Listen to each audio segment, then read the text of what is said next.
even to this day, when you see the Beach Boys in concert, they have video after video and picture after picture of Dennis on the screen He's behind still them the sex because, symbol 60 years yeah, later. yeah. And Mike still ain't happy about it.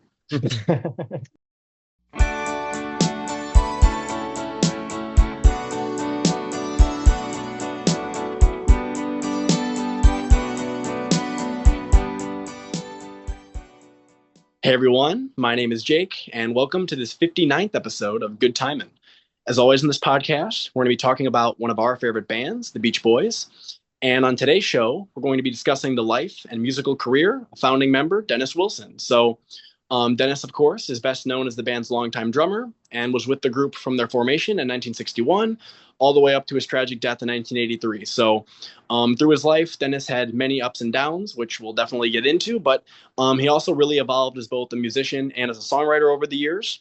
And today we really just want to highlight some of his amazing contributions to the Beach Boys over his 2 decades with the band. Joining me for tonight, I have my good friends Riley, Matt, and Nate. So as always, I'm happy to have you guys here, and I can't wait to talk about Dennis's life and musical career with you all. Before we dive into Dennis's early years, do you guys have any general thoughts or things you wanted to say about Dennis and his role in the Beach Boys? Matt, I think it's fair you go first. He's your favorite member. Not my favorite member, but yeah, I would just say what I really appreciate about Dennis is the fact that, he kind of went from like the pretty boy drummer that, some people said didn't really do anything to other than being the sex symbol to really being like a sophisticated singer-songwriter that really experimented with different sounds and really blossomed into somebody really talented. I would say, he was my favorite member of the band for a little bit, but I think Brian will always be my favorite. But that being said, you can't really deny that regardless of how well compositionally some of his songs were written or how much or how like technical he was with his musical skills, you can't deny that he put his heart and soul and passion into every single thing that he was a part of. Even as far back as like when they were just starting out in the garage. Like he was the one who like mentioned them doing a surf song because that was something that he was passionate about. That was something that he did for fun. Um, and then of course you get to the 60s and the mid 60s and he's starting to sing leads. He sang a very charming lead on Little Girl, You're Miss America, but I mean songs like Dance, Dance, Dance.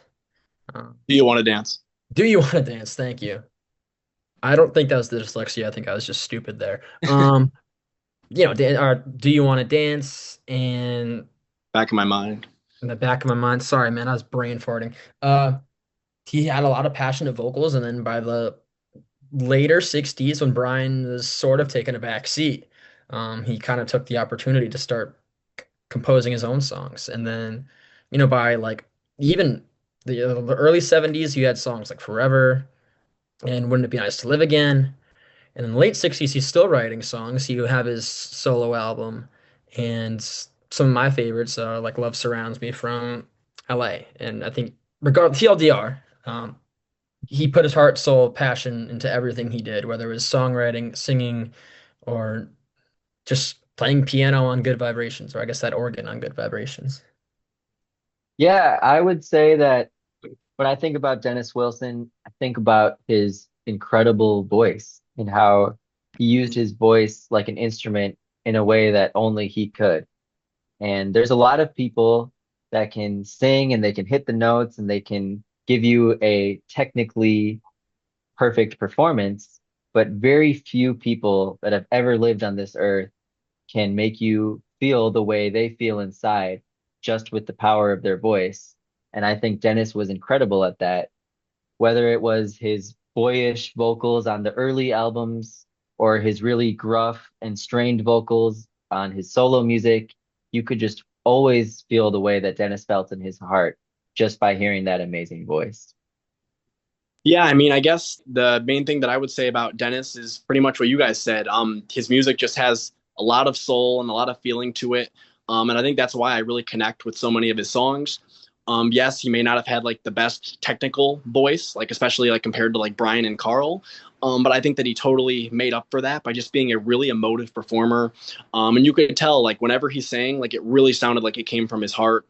And then similarly, I'll also say that like, yeah, Dennis's songs might not have been as complex or innovative as some of Brian's like most greatest work. I do think that Dennis at his best could write songs that were just as moving and powerful as Brian's, which really says a lot about his talent. So it is really a shame that his life was cut so short, because I'm sure that we would have gotten a lot more great music from him over the years. But a lot of the stuff that we did get is just amazing. So I'm really excited to talk about it with you guys tonight. And might I add real quick, they always say the Beatles would have never have been the Beatles without Ringo and the distinct rhythm and punch that he brought to the Beatles. And I feel the exact same way about the Beach Boys and Dennis. I think Dennis's drumming added a perfect spark of electricity to their early rock and roll songs, and his drumming just really brought the tracks to life. And it's he was talented in so many areas that it's easy to overlook his drumming, but his drumming was innovative and it was just full of energy. And so I feel like that had to be said as well. I would argue. Um, Ooh, it's tough because Ringo's drumming is obviously very integral to the Beatles. Like especially he kicks Pete Best's ass, and he 100% deserved his spot with the Beatles. The Beatles would not be the Beatles at all with them. But I would argue Dennis, not necessarily as a drummer, but just as a member, was far more important to the Beach Boys than Ringo was to the Beatles. Maybe I'll get my head chopped off by some Beatles fans for that, but I mean, besides like songs like Forever and in the back of my mind, like with his vocals and stuff like that. I mean, just his personality and just his general charisma as a member of the band was so important for their image and in their songs. I mean, Ringo was a great drummer, but I think Dennis was far more important to the Beach Boys than Ringo ever was to the Beatles. Even to this day, when you see the Beach Boys in concert, they have video after video and picture after picture of Dennis on the screen He's behind still the them sex because, symbol 60 years yeah, later. yeah. And Mike still ain't happy about it. Mhm. All right, so now to get into the history side of things, we're going to do what we've done on previous member spotlight episodes and just kind of work our way through Dennis's life.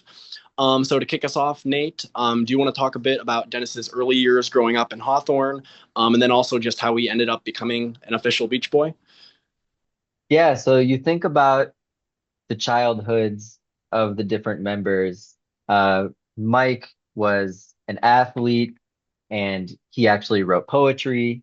You think about Brian's childhood, and Brian was just totally absorbed with music and a sponge for all things music related, playing his piano and listening to the harmonies of the Four Freshmen. You think about Carl's childhood, learning to play the guitar. And all of those distinct paths obviously led the Beach Boys to who they became. But Dennis's childhood and upbringing perhaps had the greatest influence on who the Beach Boys became, because his adolescent years are practically the definition of what we would today call the California myth, in that Dennis was a ladies' man, and I'm sure he had a new girlfriend each week, probably two on each of his sides. And Two girls for every boy. two girls for every boy, like Riley says. And the guy loved his cars. He loved racing and driving fast. Um, till the daddy took the T-Bird away. And and the guy was obviously an avid surfer. He was a hunter. Anything outside, I'm sure Dennis could be found doing. The There's that, guy was isn't just that there, a isn't that, wow, isn't there that story of like him and Carl like going through like not as like a sewage pipe, but like they would like but you know what I'm talking about, right? Where isn't yeah, that story? And then they or also would like Carl would hang out with David Marks across the street and they would just do crazy shit. I think they also like threw rocks at David's family or something. yeah, throwing garbage into the lawn, saying, Hawthorne rules, Inglewood sucks, something like that. Uh, so yeah, Dennis's life was an adventure from the day he was born, and I'm sure the guy had countless stories of hooking up with chicks and riding the perfect waves, and all of Dennis's stories from those years translated into the music that Mike and Brian wrote. So, you mentioned how Dennis got into the band, and it's worth mentioning that his parents, Murray and Audrey, were always pushing their sons to play music. And of course, Brian and Carl were like a fish taking to water, like they were instantly musicians through and through. But Dennis had some resistance at first because, the guy wanted to be out surfing. And so Dennis's musicality came a little bit later. But when Brian and Al decided to put the band together, Audrey, the boy's mom, insisted that Brian include Dennis. And I'm sure if anyone listening has siblings, we've all had that moment growing up where you're doing something and your parents insist you got to include your siblings. Every kid on the planet who has a brother or sister knows how that goes. So it's just one of those classic stories, and I'm sure they thought nothing of it. They were just having fun in the garage with their rented instruments, not thinking they were going to be superstars. So Brian said, "Okay, Dennis, you're the drummer." And, little did they know that Dennis would become one of the most iconic rock and roll drummers of all time. It's interesting. There's a quote from Dennis where he said that he originally wanted to play bass and then changed his mind. Wow, I never knew that. Yeah, there's a quote from him. He was being asked about the group's earliest rehearsals, and apparently he said in this interview that at the time he was interested in playing bass and then changed his mind to play drums because they seemed more exciting to him.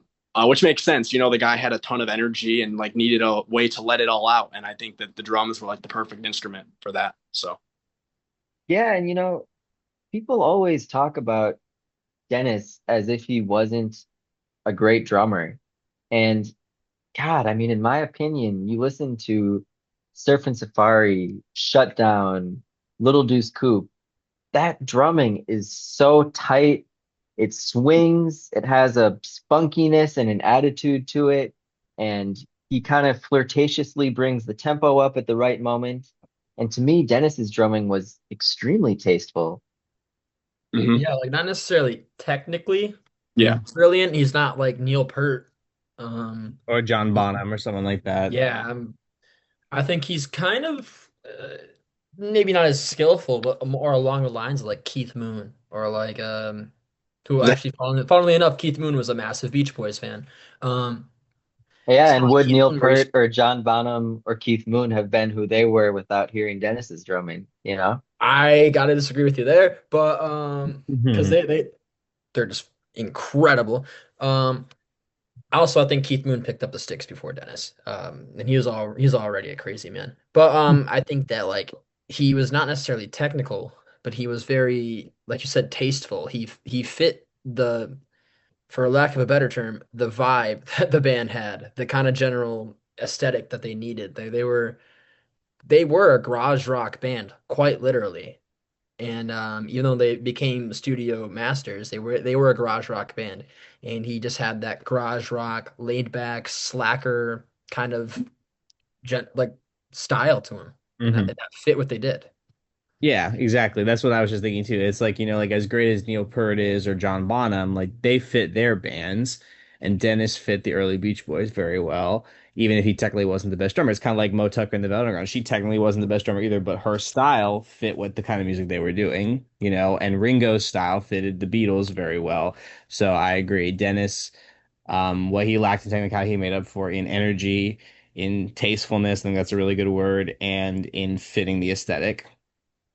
Something else that's interesting too, we talk about Dennis coming into his own as a songwriter and like as a musician a little bit later on, like in the 70s, with his solo stuff.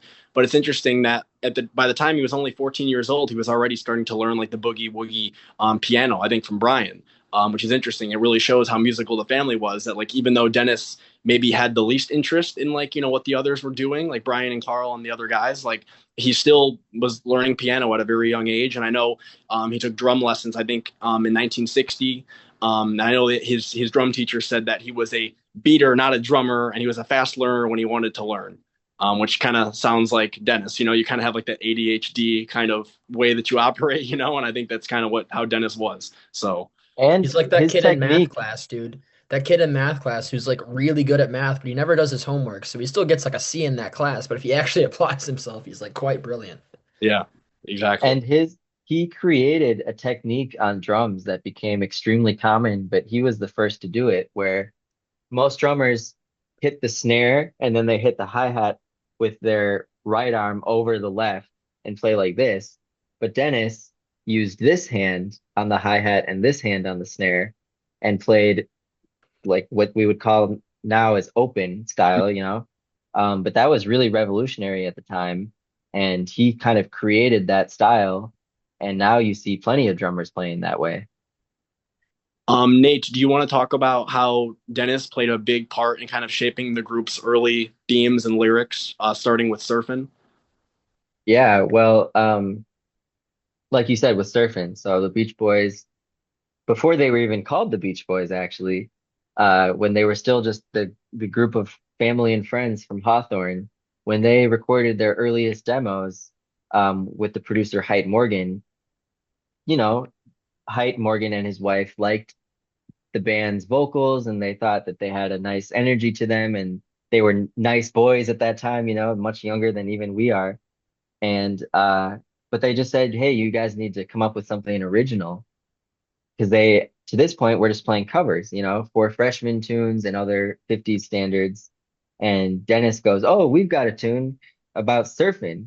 And I'm sure everyone else in the band shuddered and they for all said, "What?" But then, you know, Mike chimes in, "Oh, yeah, we do have a song about surfing." And Brian and I wrote it. Lo and behold, the guys still got to go and write the song. And, you know, Mike and Dennis had been going to the beach together, and Dennis was much more of an avid surfer than Mike, but Mike still had a view into that lifestyle. So you take all their adventures together, Dennis telling them about the different surf spots and the culture, and then Mike taking his love of R&B, combining it with Brian's love of the vocal harmonies, and you've got surfing. And like I mentioned earlier, all the adventures you hear about in the early Beach Boys songs, from, you know, stealing the car from the parents and taking it for a joyride, or catching a wave, all those archetypes that you hear about in their songs, these were things that Dennis actually experienced firsthand. And I think a really, really large amount of their songs directly came from his experience or stories that he would tell to Mike and Brian and have them translate into hit songs. And I think like in general, like I've seen like people say like the Beach Boys sound is kind of an amalgamation of what everybody liked.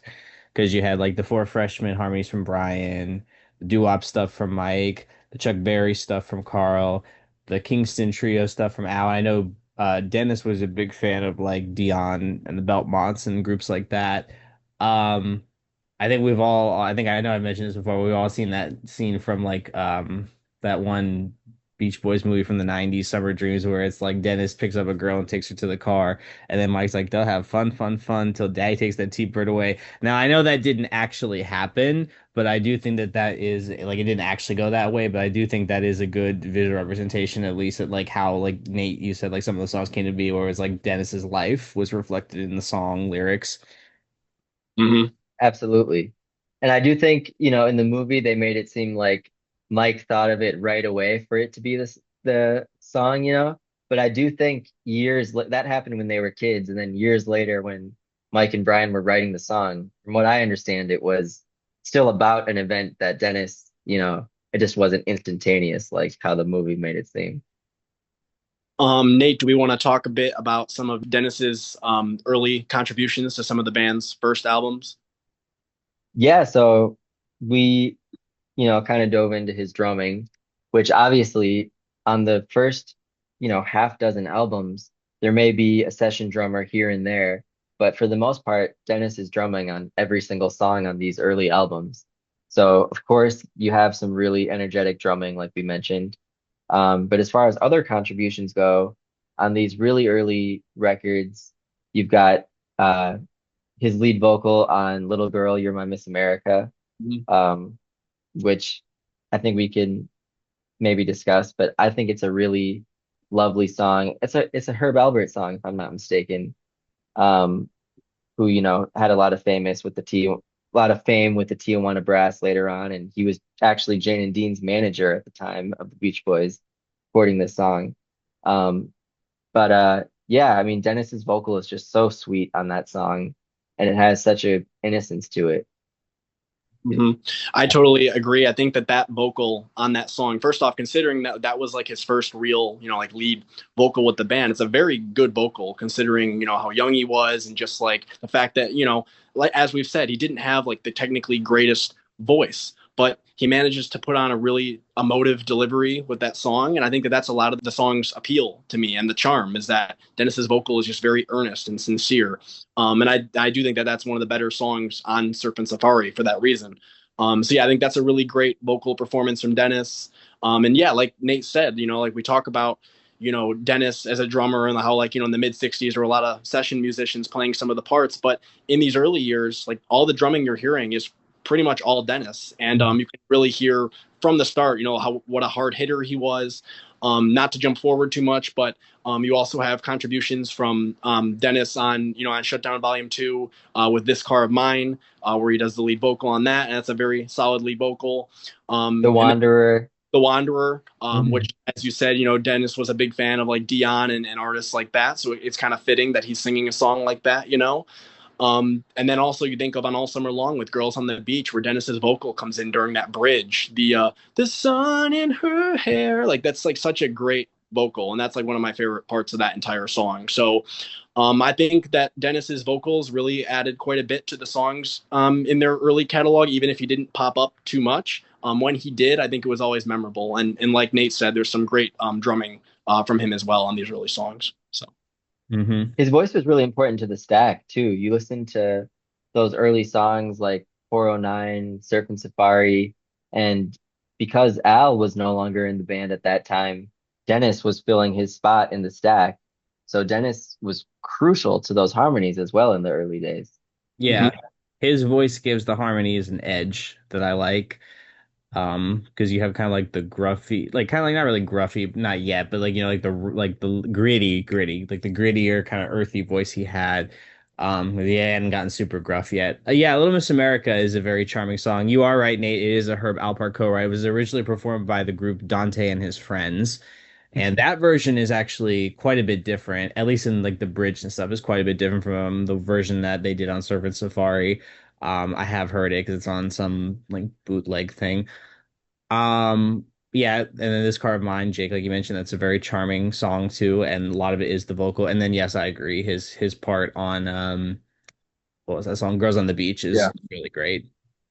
We've also got Surfer's Rule Hmm. and Do You Want to Dance? I think he And does he did a him and Mike double each other on Hawaii, I think. yep, I was Hmm. gonna mention that one. Yep.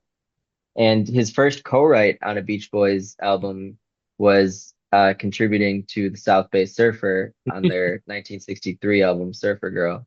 Hmm. Other notable songwriting contributions from Dennis in the early years include Denny's drums. Oh yeah. Blake Yeah, that's Killer. a really cool track actually. It's not like a song per se, Yeah. but I mean it's pretty damn cool. Like how it starts as like one beat and then he like slowly transitions it into another kind of beat and like the tempo goes up and it goes like it's pretty cool and it shows like the man did have chops, you know. Something interesting. Oh, first off, Riley, did you have anything else you wanted to add for the early Yeah, stuff? I did actually, All Jake. right. Thanks for finally noticing, man. Um, nothing that I mean, I'm kind of beating a dead horse with some of these. Like, I think his vocals on Little Miss America are like absolutely make the song. He's very youthful, very charming, and I think they early on kind of almost pushed for that image thing with him. Um, See, thanks, Jake. If I had it on the top of my head, but then you just kind of ignored me for a while, so I put it to the back of my mind. Um, Speaking of the back of my mind, I mean, actually, we'll get there. We'll get there. I love his dual vocal with Mike on Hawaii. They mix really well together, and I think the thing that kind of makes Dennis's voice so good is he's kind of like halfway between Brian and Mike, where he has that everyman quality that Mike does, but he has that like youthfulness Wilson. and charming, almost yeah, Tenderness. charming like vocal that Brian has. He's kind of like stuck in the middle between them. And I think that his voice is very well used in the stack. Because like Mike and Dennis kind of have that like everyman quality, and then you have like Carl and Brian who have that like angelic quality, and they mix so well to make such a unique stack of vocals. Um, but yeah, everything else I would say is kind of just has already been said. Um, so yeah. Another Before good early one is You've Got to Hide Your Love Away, which I know we talked about last week. Well, if we're gonna talk about some of those, yes, in the back yeah, of my well, mind and Do You Want to Dance from Today are both awesome. It's Dennis's voice kind of aged a little bit. He's a bit more mature sounding, but he still had that charming like Dennis quality to it. Hmm. before we move forward too far, I did want to mention a funny story involving Dennis that I read a while ago. Where this is like, in the band's very early years when you got David Marks there. And, David Marks was also kind of a goofball. They would mess around and stuff. And there's a funny story where Dennis and David peed in squirt guns. They peed into a squirt gun Yes, and they squirted Al Jardine, who was reading Reader's Digest. And they of course he was. and according to Al, apparently like levitated when they scored, which I thought was a really funny story. It just shows some of the crap that Dennis was already pulling at 10, this. 15 years before Mike Love did. True. There's also stories of Dennis like walking around in his birthday suit in hotel rooms around that time, like in the lobby, not the lobby, Yeah. like the hallway, and because like they were just like goofing off because they were so young, you know. I mean, Dennis Yeah. was what 17 when the first album came out, and David Marks was like what 14, 15. So I get it. Yeah. They He's were. young. He's like 13, I think, actually. Oh, he was that young. Yeah, I know he was young. You're right. I think he was really. I And then love that footage from those early days when he would like toss his drumsticks. Like Hmm. you see it in the Tammy show He when they breaks them played. there. Yeah, yeah. And it's just like he had that great rock and roll drummer swagger, and he was one of the OGs. mhm. A couple other events involving Dennis as we get into more of the mid 60s. So in March of 1964, he moved out of the Wilson family home, and he moved into an address in Hollywood. So he was living on his own now.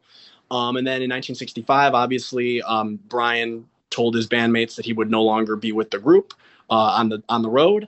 And then Dennis's reaction to that was apparently he was so devastated by that news that he took a big ashtray and told some people to get out of there or he'd hit them on the head with it. He kind of blew up. So Dennis was obviously very affected by that news that Brian would no longer be on the road with them, as all the members were. But yeah, I just thought that was worth mentioning as well. And Yeah. people forget that Dennis and Mike were living together. When you mentioned that when Dennis moved out of his parents' house for a while, him and Mike actually lived together. Oh, really? I didn't even know that. Yeah. Can God, you imagine the the stories and the stuff going. I shenanigans, think it's kind of stories? cool to notice or not, yeah, to notice that like in these early days, like I mean, as much shit as they'd get into later on, Mike and Yeah, they were like Dennis this. were really close. I That one. remember Yeah. reading in Jim Murphy's book a lot of stuff that they would do. They'd just spend a lot of time together. I mean, out on the road, like in '63 when Brian was replaced by Al, I mean, they were the besides Al, they're the two oldest, and they were also cousins. They spent a lot of time together. They obviously had that place. Um, Mike wasn't really an avid surfer like Dennis was, but they would still surf sometimes together. And they spent a lot of time together. And I'm kind of curious if maybe because of how much time they spent together around this time, the reason they fell out so hard was just because of how separated they became later on. I don't know. Hmm. Yeah, I was gonna Yeah. say you always get like unpredictable reactions when Dennis is brought up to Mike in interviews or in other situations. And I really truly don't believe it's because Mike hates or dislikes Dennis. I think it's because he loved Dennis so much and is so torn up by what happened and not at all the image that people have in their heads of them being like enemies. Like they were, best friends. And I think Mike really misses him to this day. And even in his elder years has a hard time processing what happened to his cousin. So in 1965, Brian started making more of a conscious effort to give Dennis some more lead vocals on the Beach Boys album. So on the Beach Boys Today, Dennis sings lead on Do You Want to Dance and In the Back of My Mind. And then notably, Do You Want to Dance becomes the first song with a Dennis lead vocal on it that was issued as a single. And that song ends up charting pretty high in the charts. I think it was like number 11 or number 12. So That song did really well, and that's one of those songs that I think like from this era that people really associate with Dennis to this day. I think, as Nate has said, this might be the song that like casual fans most associate with Dennis, is seeing him at the drum set singing this song, and he gave it a hell of a lead vocal. I think it was a great decision to have Dennis sing this song. There's just so much energy in his vocal. And then, of course, in the back of my mind, such an emotive vocal delivery on that, such a tender and heartfelt vocal, and really like that honestly makes that song for me. You know, as great as Brian's instrumental arrangement is, I think Dennis's vocal just complements it so well, and you can really hear like the heartbreak and the despair in that vocal. So that's definitely one of my favorite Dennis lead vocal contributions. Oh yeah, Do You Want to Dance? I feel like is one of the all-time great rock and roll lead vocals. Yeah. So passionate. Yeah, that was not only was it the first one as a single, it was the highest charting one. Hmm. Yeah, no, that's a great vocal, especially like you said, the energy and everything, and then also you're right, in the back of my mind is so tender and so sincere that even if I think it does kind of go a little bit of some people don't like it because it goes a little out of sync, or it sounds like it goes a little out of sync with the music, but I'm fine with that. I think it actually adds even more charm to the vocal because it's almost like to me, it's almost like he's getting like swallowed in the song, and I think it's just very fitting for that song. So I really enjoy both of those lead vocals. Today is my favorite album. I don't think there's a lot I need to say that has not been said already, not just only by you guys, but by myself before. Um, but I just think Dennis's voice, I think it's just the reason I like it so much is it's there's a lot of singers who are so technically talented, and then there's a lot of singers who can belt out a lot of songs, and not just like back in the 60s, just in general. There's a lot of people who their voices are, but there's so many of those tiring to hear. I'm not gonna say any names, but they're because to hear so tiring of just, every artist is a belter. Every artist has this very strong, loud voice that can hit notes and hit all these crazy range notes. It gets so boring and so annoying just to hear the same voice every single time. So it is so refreshing to hear someone like Dennis, who is not like the most technically talented singer. Just he's not really belting. He's just it's pure passion. His passion's driving what could easily just be an average, very subpar Hmm. sing voice, but his passion's there, and it comes across as so tender and emotive, and it's just a different kind of beautiful that I would take that kind of voice over Benson Boone or any of these other like dorks out there that just because yeah, we get it, you can sing very loud notes, but it doesn't sound, it's so boring. There's singers like Dennis out there. And if you look at any of my favorite like singers of any band, like Ian Brown of the Stone Roses, Noel Gallagher from Oasis to a degree, these guys that like they are very passionate in their vocals. They're not like singing like that. They're just emotive, and that's why I love Dennis's vocals on songs like "Do You Want to Dance" in the back of my mind. So. Yeah. I mean, it's different taste, especially like in R&B, that is the kind of style of them, like where you like hit a bajillion notes and you're belting, and the pop divas, like your Celine Dion, and some people like that. But other people, like, they think it's sterile and they would rather listen to somebody that sings a bit more sincere and if it technically isn't great. So again, it's just different taste. Some Hmm. people really struggle with unconventional vocalists, so everybody's different. Hmm. I wanted to mention too another song where Dennis has a pretty notable vocal contribution is at the end of "I'm So Young," where he comes in with that "Can't marry no one." I really like that a lot. I know Matt, you've mentioned that before too, really liking that little vocal outro on that song. But just Mhm. another example of like Dennis's vocal just being so tender and like adding a lot of feeling to a song. So another notable event that happens around this time is that Dennis marries his first wife, Carol Freeman, in July of 1965, and he ends up adopting her son Scott, who was from her previous relationship, and they end up having a daughter together. But their relationship does not last too long. I believe they divorced in 1967, and then later Dennis gets married to Barbara Sharon, where he had two sons with her, and he also wrote several songs about her. And this mid 60s period is interesting because, this is kind of the time when Brian starts leaning more into, session musicians, and you have Hal Blaine playing a lot of the parts. But, a misconception though is that Dennis wasn't contributing at all, and that's not true because there's several very notable drum lines that Dennis played around this time that are him. And I think of a song like "When I Grew Up to Be a Man," which I believe is all Dennis, and he Hmm. gets a really Wendy. Wendy. That's another good one. Yep, those are all Dennis parts. And I Right About believe Tell Me is him doing like his best Ringo. Yep, yep. So I think that's one of the biggest misconceptions with Dennis is that like like he wasn't capable of playing these parts, and he was. I just think that I think Brian kind of said, and I think Dennis knew this too, was that he was a little bit less reliable with drumming. Where like Hal Blaine could nail the part a lot easier because the guy was just like a legend of drumming. Whereas Dennis, it would definitely take a lot more time and a lot more takes to get it right. But Dennis, on a good day, could put down a really really great drum part. I know that like I think Hal Blaine and Dennis were friends, so Dennis took no offense to this, and the story goes that I think actually Dennis used to be happy because like it means like he could go like surf or do something else while like Brian does the drumming. But yeah, you're right. Like there's definitely more that he's drumming on than is usually given credit for. Hmm. And come 1965, you have Bruce joining the band, and Bruce taught Dennis. Dennis knew a little bit of boogie woogie piano, but Bruce is really the one that taught him about chord theory and different voicings and how to really become a true uh, keyboardist and not just a casual, heart and soul like we all learn in elementary school.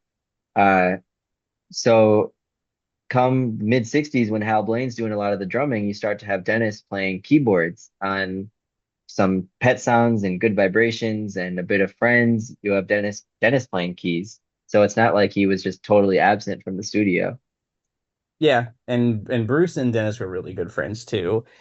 And really like in Bruce like kind of showing Dennis those chords, that's what later led to the songwriting. So thank you Yeah, for that. So getting into the songwriting, so as we've kind of alluded to, as the '60s progressed, Dennis starts to contribute songs himself to the Beach Boys. I know that his collaborator, a frequent collaborator around the late '60s, early '70s, Greg Jacobson, he said in a quote that he started taking his piano playing more seriously around this time, and that he would ask Brian to show him different chords and things on the piano so that he could kind of figure it out and figure out how to write songs. So of course, he Dennis's was first, probably like, Bruce is showing me some bullshit. I need to learn it from you. yeah, Riley's like, yeah. But yeah, so obviously, as you guys alluded to on Friends, Dennis gets his first legitimate, like, official composition with Little Bird, which was the B side of the Friends single. I know Brian played a big part in writing Little Bird as well. I believe he kind of contributed that bridge part, that "Where's my pretty bird," which I do think is the best part of the song. But I know Dennis did kind of get it going, and I know Stephen Kalinich also helped write that song. And then of course you also have "Be Still" on Friends, which is another Dennis and Stephen Kalinich co-write, and that's a very kind of stripped back song. But in a way, I still almost feel like it does kind of allude to some of the ballads that he would do later on, even though it is very stripped back. So I think that's interesting. He also co-wrote Be Here in the Morning, When a Man Needs a Woman, Yeah, and title track as well. yeah, a very group effort on Friends for sure. I would say that Friends album, despite Little Bird kind of being his first real full composition. I mean, Brian wrote that awesome bridge, but it Yeah. was him and Stephen Collins. Um, I think that album kind of helped all of them evolve as songwriters in many ways, because Nate kind of alluded to before the episode started that this was a big, almost like a modern writing of an album where you have like a bunch of different songwriters per song. And I feel like, I mean, Al kind of grew a little bit. Um, and Dennis kind of both also grew a little bit from, I think, just working in a group, kind of learning the craft a bit more. Because then not that long after, what, like a year and a half later, you have Forever and Hmm. some of the big compositions. So I think this album definitely helped him with that in the general craft too. You're Yeah. right that was probably a strategy of Brian's to have Friends be all of them writing together and each band member getting co-writes so that they'd all be able to like pick up where he left off in a way and like continue that formula in the way that they did. Yeah. I'm not sure if that was like a conscious effort or kind of just worked out that way, but regardless, like it definitely was a big, moment for the band, I think, because like you said, like within, the next album, 2020, already Brian is like very withdrawn, and it's like, okay, the band needs to start coming together and, starting to write their own songs. And then on Sunflower, obviously, is their biggest group effort to date, where you have songs from Dennis and Al and Bruce. So I do think Friends was like an important stepping stone, like you guys said. So then also on the 2020 album, you have some notable Dennis contributions. Be With Me, which I think is a really cool song. I've always really liked that track a lot. Mostly for, Dennis's vocal, but also just a really cool instrumental arrangement, the way that like the brass builds in the background. Also has kind of a haunting sound to it, just like, knowing some of the stuff that was going on around that time with Dennis, which we'll get into.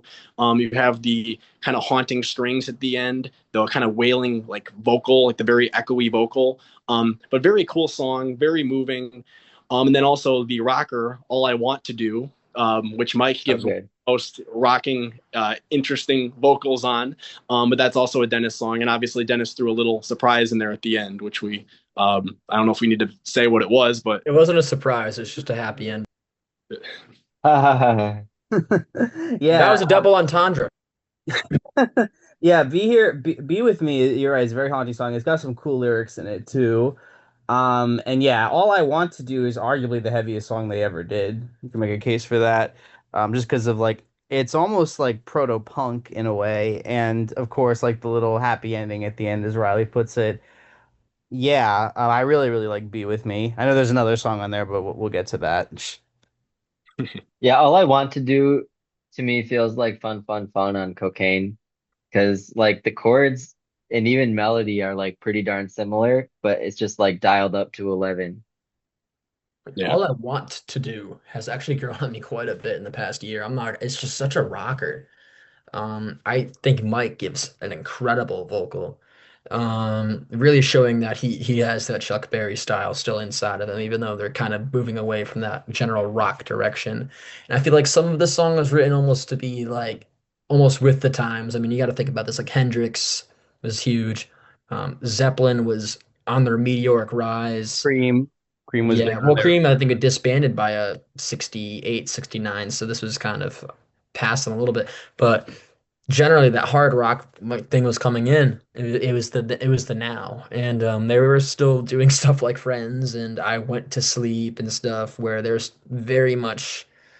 I don't want to say it's like an underground genre, but that kind of like sunshine pop, almost like proto dream pop was kind of like very underground. It wasn't what was popular. So this is like Dennis's Yeah. take on the hard rock style, and I think he absolutely kills it.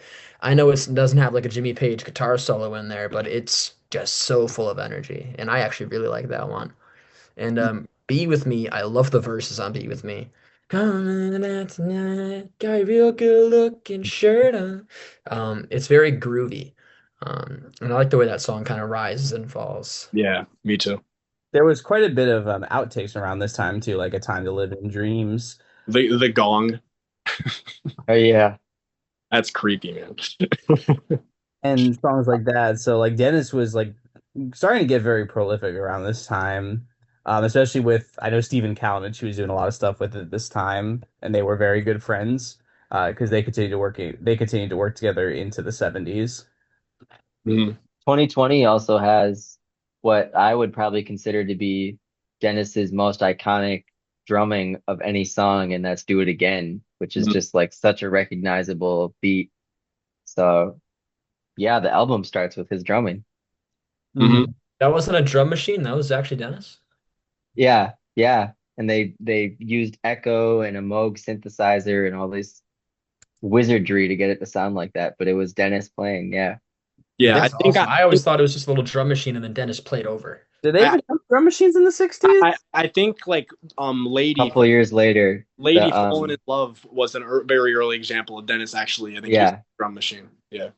Until I Die. It was the Maestro rhythm composer.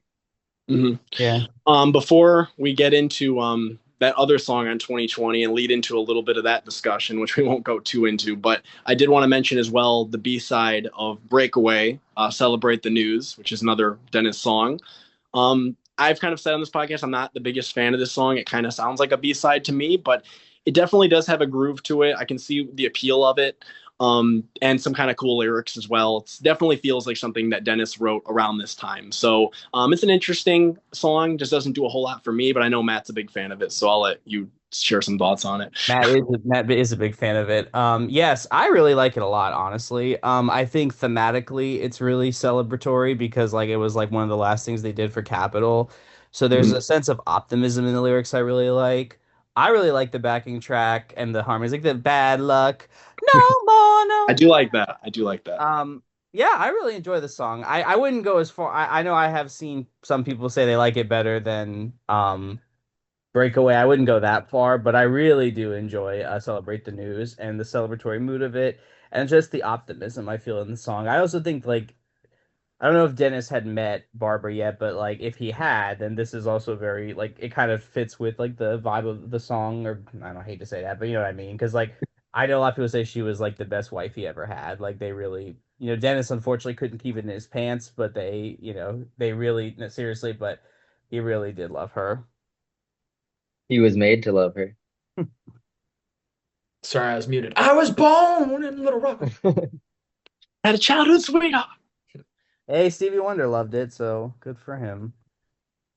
All right. What year were we at again? Oh yeah, We are at around I think we 19. have to talk 70. about the Yeah. thing, So don't we? we have Oh yeah, we got to talk about that still. All right. So Nate, do you want to kind of briefly take us through Dennis's connection with Charles Manson around this time? You can. No, I'm good, man. Okay, I'll do it. Basically, so the story goes that Dennis was driving down a highway in California and saw a hitchhiker hippie girl and picked her up and I want to pick you up. did the deed with her at his Not the house. time, Jake. Went to like a recording session, came back. There were a bunch of other girls, and there's this guy who goes by the name of Charles Manson. And basically, Charles Manson was an aspiring musician who wanted to get in the LA scene, and Dennis had connections. So Dennis introduced him to like Terry Melcher and people like that. They made a couple recordings. I think Charles Manson also used he used the Beach Boy studio at the time. While this is going on, Manson has his family of girls, and Dennis and them had a lot of orgies and stuff. He treated them all for gonorrhea, I think, or some STD. He gave like Manson his gold records and stuff. Basically, he gave him a lot of stuff, and Manson kind of lost the plot a little bit, and kind of was like, "I'm gonna do something to you, Terry Melcher," and Dennis kicked them all, or Dennis like abandoned the house, and they ended up getting evicted, because he just like kind of like left all that behind. Um, and I know that Dennis kind of took the song "Cease to Exist" and rewrote it into Never Learn Not to Love," changed quite a bit of it, and took Manson's credit off. And Mhm.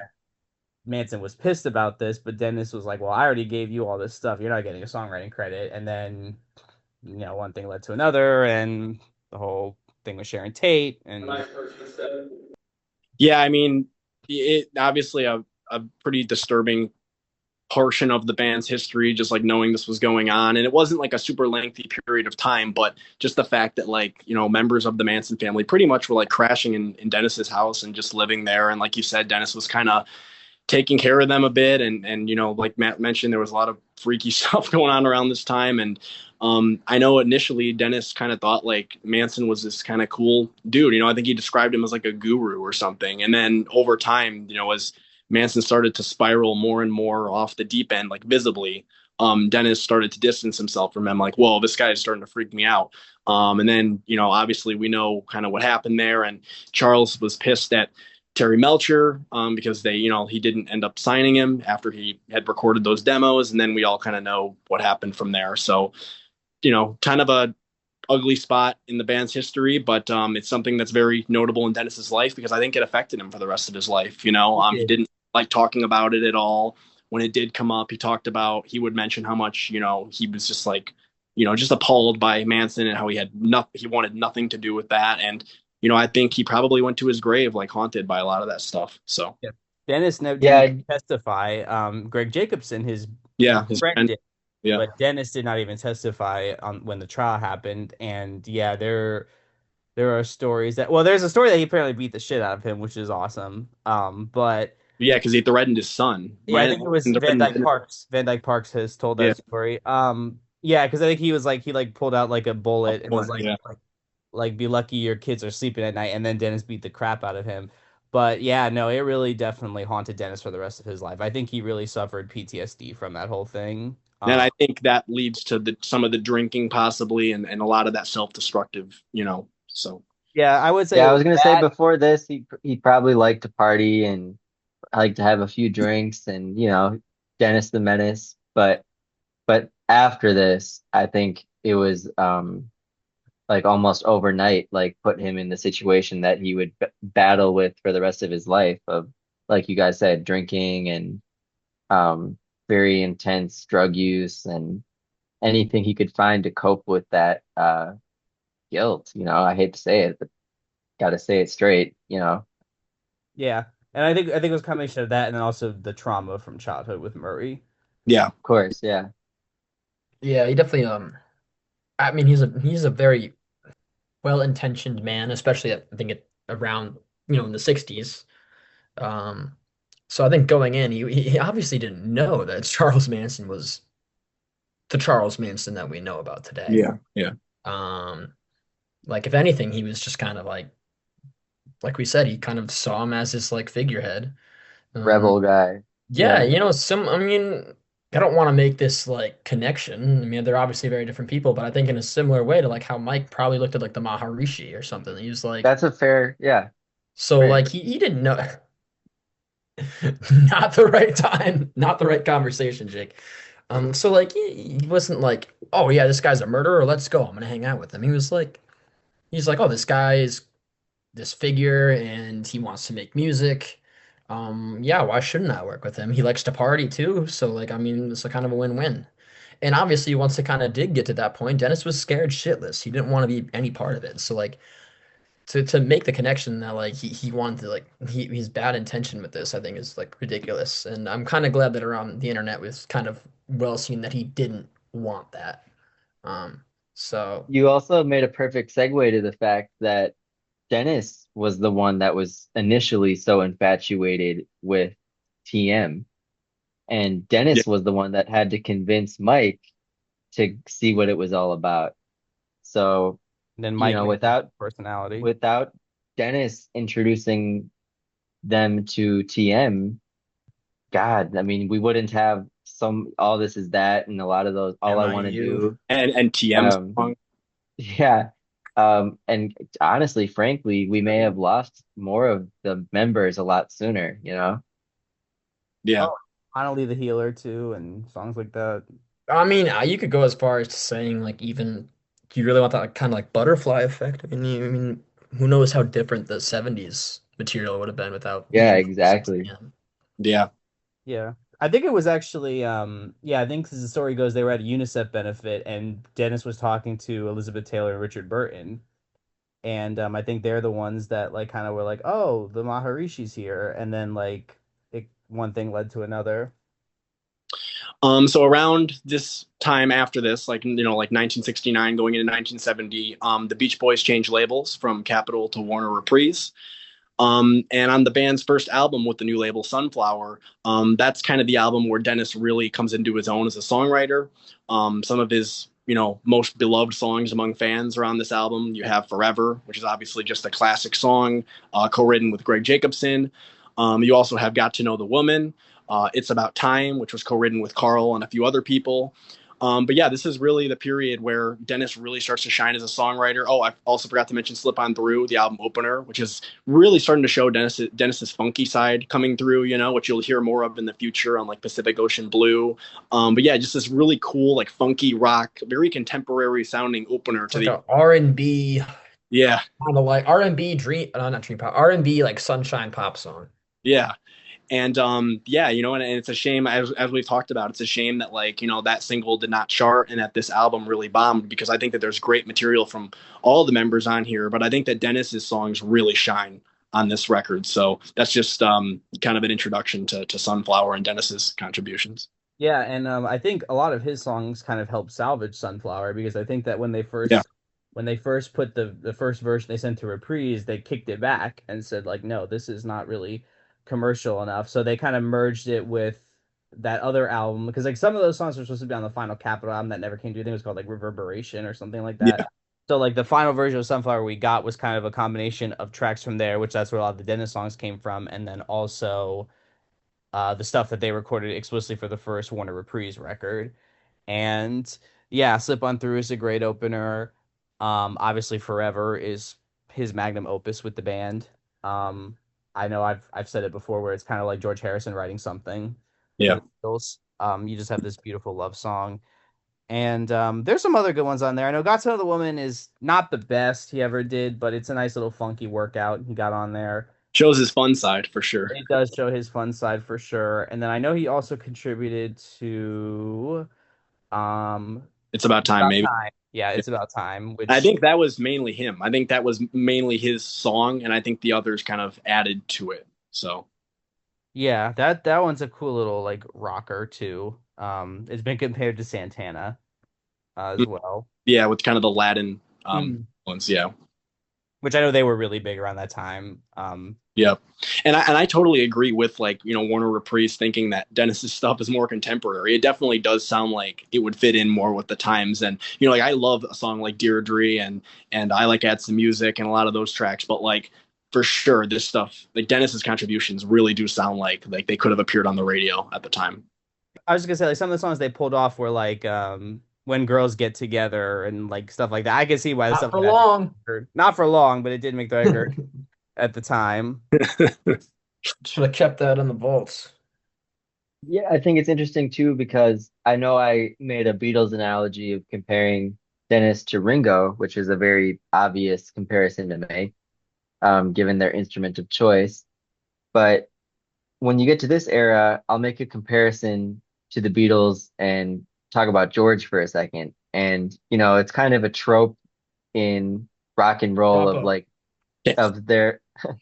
of there being a George in every band, the guy that gets their one or two songs on each album, and it is what it is. But you get to Abbey Road in the Beatles' career, and all of a sudden you have George contributing these really high level songs that equaled Lennon and McCartney.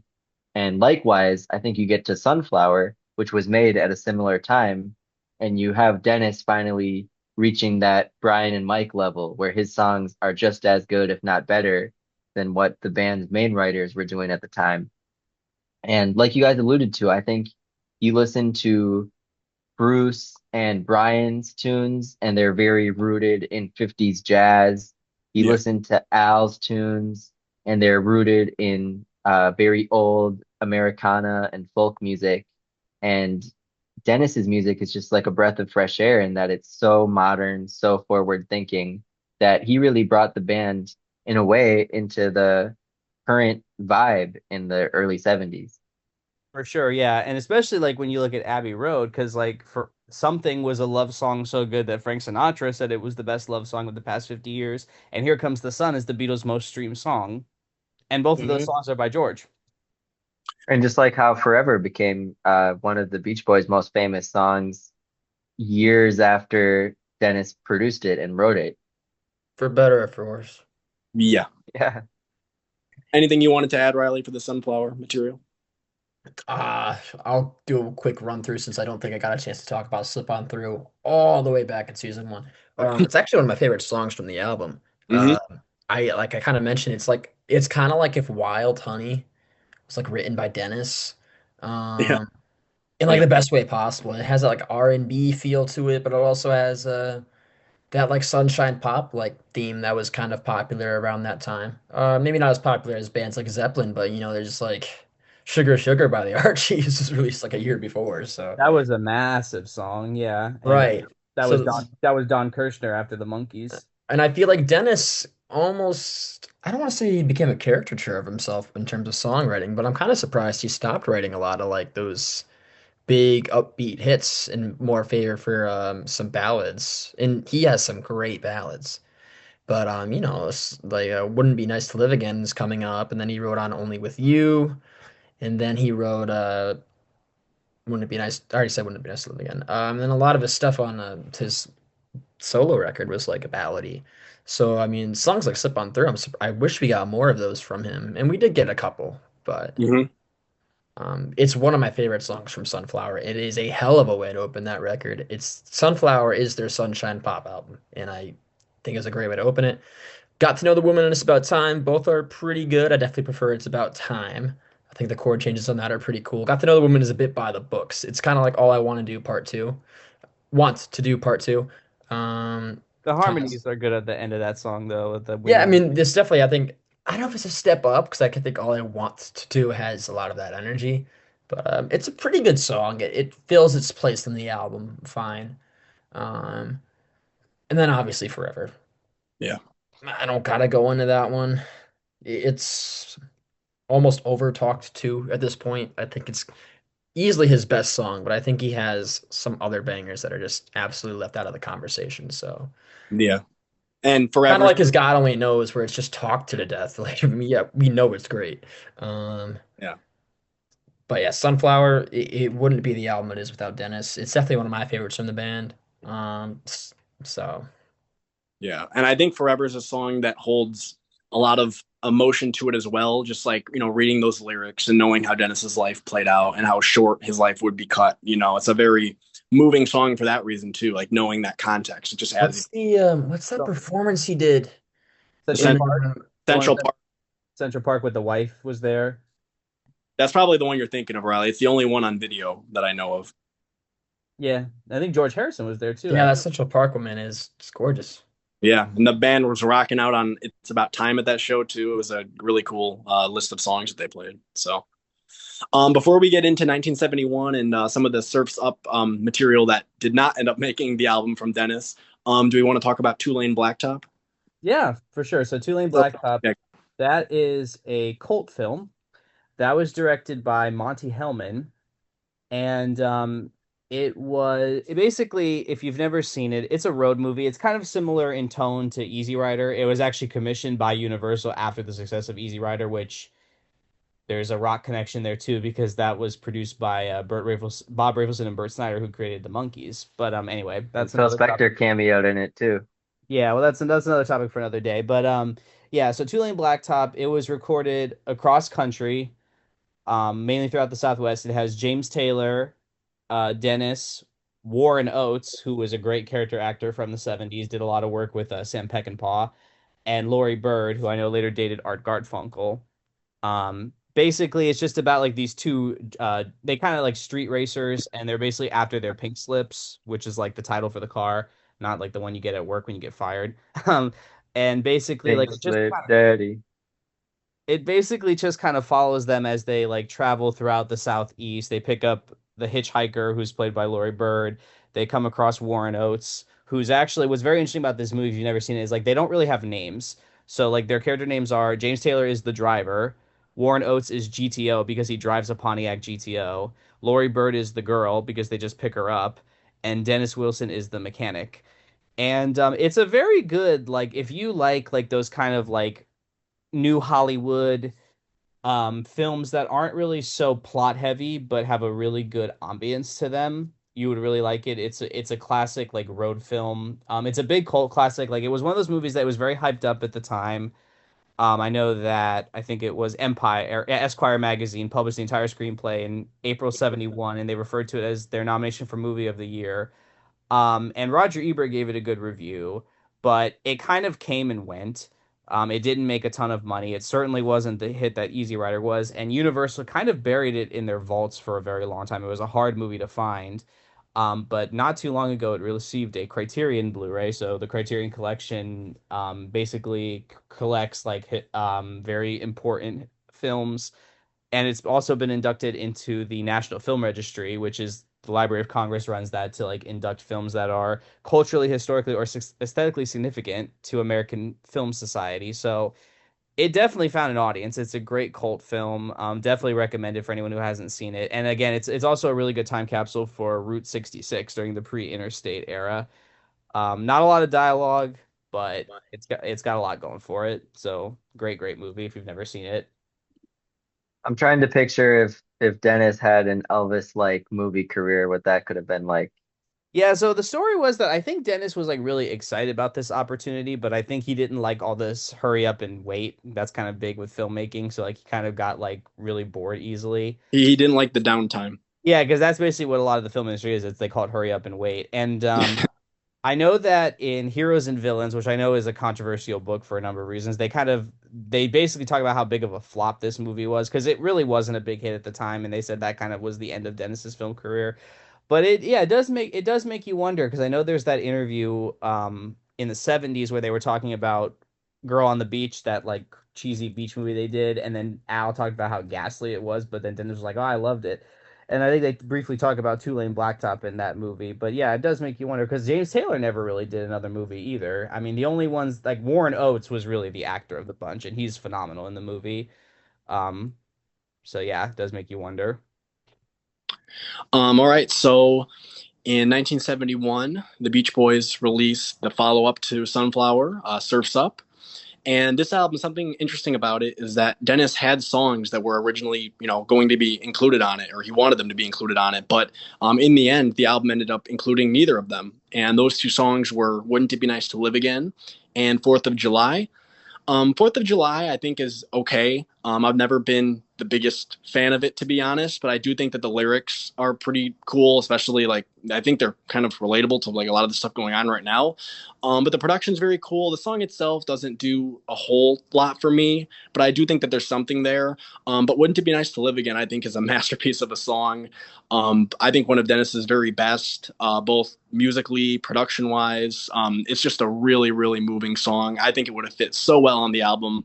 But yeah, in the end, they did not end up getting included. I know that there was some band politics around that. From what I've heard, it sounds like Dennis kind of had a meltdown at Carl because Carl told him, "We're not going to put these on the album where you want them to be." I think Dennis wanted "Fourth of July" to end the album, and I think he wanted "Wouldn't It Be Nice to Live Again" on side two as well. And I think Carl just told him, "Yeah, we're not doing that." And then Dennis got pissed, and the songs didn't end up getting released, unfortunately. But thankfully, we have them now. "Wouldn't It Be Nice to Live Again," like I said, amazing song, and really, really shows Dennis's talent around this time. Continuing onward from Sunflower. So Yeah. Um, I would say yeah, because I know Fourth of July is a Jack Riley co-write, so this yes, is where all yep, the lyrics come yep, from.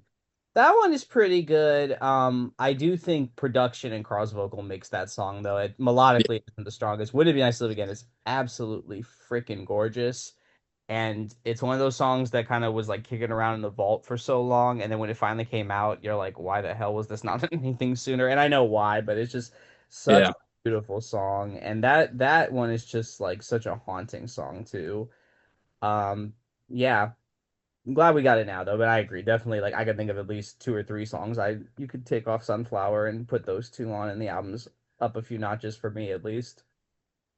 Yeah, a buddy of mine who works in the industry who's connected with the Beach Boys, he and I were actually, as a matter of fact, reminiscing today about when "Wouldn't It Be Nice to Live Again" was like the ultimate unheard gem that all the Beach Boys fans, it drove us all crazy, and people would have entire threads devoted to it on message boards, and some people would swear it didn't even exist, and some people would say it's the best thing they ever made as a band, and you would just read all these crazy comments. And so we're so lucky that we have that came out on Made in California, and you had Carry Me Home come out on the Sail on Sailor Mhm. box set, and Fourth of July on the Good Vibrations box set. And yeah, I mean, Dennis had all these masterpieces in the vault, and there was a time when people would have given a limb to hear those songs, and now we can just stream them all at ease.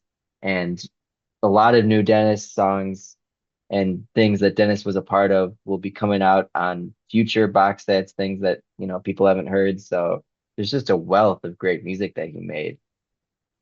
Wouldn't It Be Nice to Live Again is a very gorgeous song.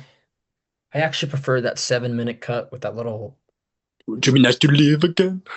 yeah, that part. That was on Feel Flows, yeah. The one that we got in Field Flows, that extended cut, I much prefer that part. I feel like the song almost isn't really long enough from that like 3.5, 4 minute cut that we got on Made in California. And it shows what Dennis could really do with the studio because there's a lot of cool studio trickery involved in there. It's Hmm. not just like it's not like a basic just piano. There's a lot of stuff going on. I think there's like a A long flute. way from Be Still. Yes. Yeah. But unfortunately, a little it shows his direction he'll go in Carl and the Passions, which um Lost. yep. I think this is a great example of how he could sound great in the studio. Fourth of July is pretty cool. I like that one. Um, but I can also kind of see why it was cut. It's an interesting track, but I think the lyrics are a little too on the nose for what he was going for. A little in your face there, and I think that those could have been improved. I think that was Jack Riley writing the lyrics though. Yeah. Yeah. So I kind of think the melody and the track was there, but I wish the lyrics were a little bit more uh what's the word? Subtle. Riley, those lyrics are God Bless America. It's a land where we tour. Fourth of July. Not even close. Like that's on the nose. The Endless other one Harmony is the is nose. in the nose. Endless Harmony is Yeah. So at least with the Fourth of July one, it's kind of like, oh, Vietnam sucks, doesn't it? And then Endless Harmony is like, look how American we are. So it's bombs bursting in her. yeah. But I think this is where I kind of say though, he's kind of getting a little bit too into the ballad realm where you're not getting a lot of different range from him. But then again, I don't think he's writing as many. Actually, no, he wrote quite a few. He also wrote like Barbara around this time. Hmm. Sound of Um, Free with Daryl Dragon. Sound of Free is a cool one. I like that one. I also love the other one he did with Daryl Lady. Dragon, Lady. That's actually Didn't just he write Sound of Free with Mike? so- Yes, Am I making that up? oh, that's right. You're right. You're he right. did. Yeah. Yep, there too. Yeah. Yeah, Sound of Free and Lady, that was a single. Rumbo. Dennis Wilson and Rumbo, Rumbo. Dennis Wilson and Yeah. Rumbo. Yep, it was There's released in the UK, and I know he performed one of them live, or if not both of them live, on yeah. some TV show that has now been wiped because thank you the BBC. Seriously, they wiped like half the shit they recorded. But yeah, those are really gorgeous tracks, and I'm glad those have been released to wider release too, because those were also grails for a really long time. Like if you Hmm. found the single, they were worth a fortune. I think the singles are still worth a fortune because they didn't sell anything. But I'm very glad those have gotten wide release too because I really enjoy both of those. Yeah. It's interesting too, because around this time, as far as songwriting goes, Mike was almost like divorced in a way because Mike had always written with Brian, and Brian was writing so much less that Mike, I feel like, needed a partner for the most part with his songwriting. And so him and Dennis started writing a bunch of songs together, and you have Only with You and Pacific Ocean Blue, Sound of Free, 10,000 Years. And they were sort of getting into their own bag, and it could have been really cool to see where they took that partnership had it not been kind of cut short. Hmm. Yeah, I mean, in terms of Dennis's work with Daryl Dragon, which we'll get into more of that as we go here, but I do think his best work was this single. I think this release of Sound of Free, Back with Lady. Sound of Free is a really awesome rocking song. Love the guitar on it. Just a really powerful track, So I think that's a really great one. And then Lady is just gorgeous. I absolutely love that song. Love like the early drum machine sound. I think that's very cool. Love the very lush strings that come in, and like the melody is very simple. It's not like a super complex melody. It's kind of, some people might even argue it's a little one note, but I think it's gorgeous. I believe, if I'm not mistaken, I think of all people, I think Richard Ashcroft from The Verve just covered this one on a BBC radio He did. where he had an orchestra with him playing the string parts, and I think that is a testament to like how much musicians respect Dennis. The fact that like, There's there's a this, lot of Brit pop musicians who are this actually fans of Dennis. yeah, like this totally obscure, B You want side. to know what's crazy? We might be moving ahead a little bit, Yeah, but I think I told you about this. One of my favorite bands from 80s and 90s, in 2000s to a degree, Primal Scream. yeah. Bobby Gillespie of Primal Scream, for I think in 1991, 1992, covered a version of Carry Me Home. "Carry Me Home," Yeah, another obscure track that like I don't even think it was released. No, they probably got a yeah. pretty like Definitely got it. It was technically the first released version of "Carry Me Home" was by Primal Scream, and I think a lot of these British bands are into they love the Beach Boys. Stone Roses do. John Squire mentioned them as an influence. I know Noel Gallagher recently got into the band, and I have no doubt in my mind the stuff that he likes isn't going to be the five-part harmony stuff. It's going to be the slow and emotional ballads that Yeah. Dennis wrote because that's the kind of music that Noel writes. So Yeah, a lot of Dennis's, because the thing about Dennis is like a lot of the acclaim for his material came decades after the fact because a lot of it was really obscure at the time. So something else notable that happens around this time in the early 70s is that Dennis hurts his hand.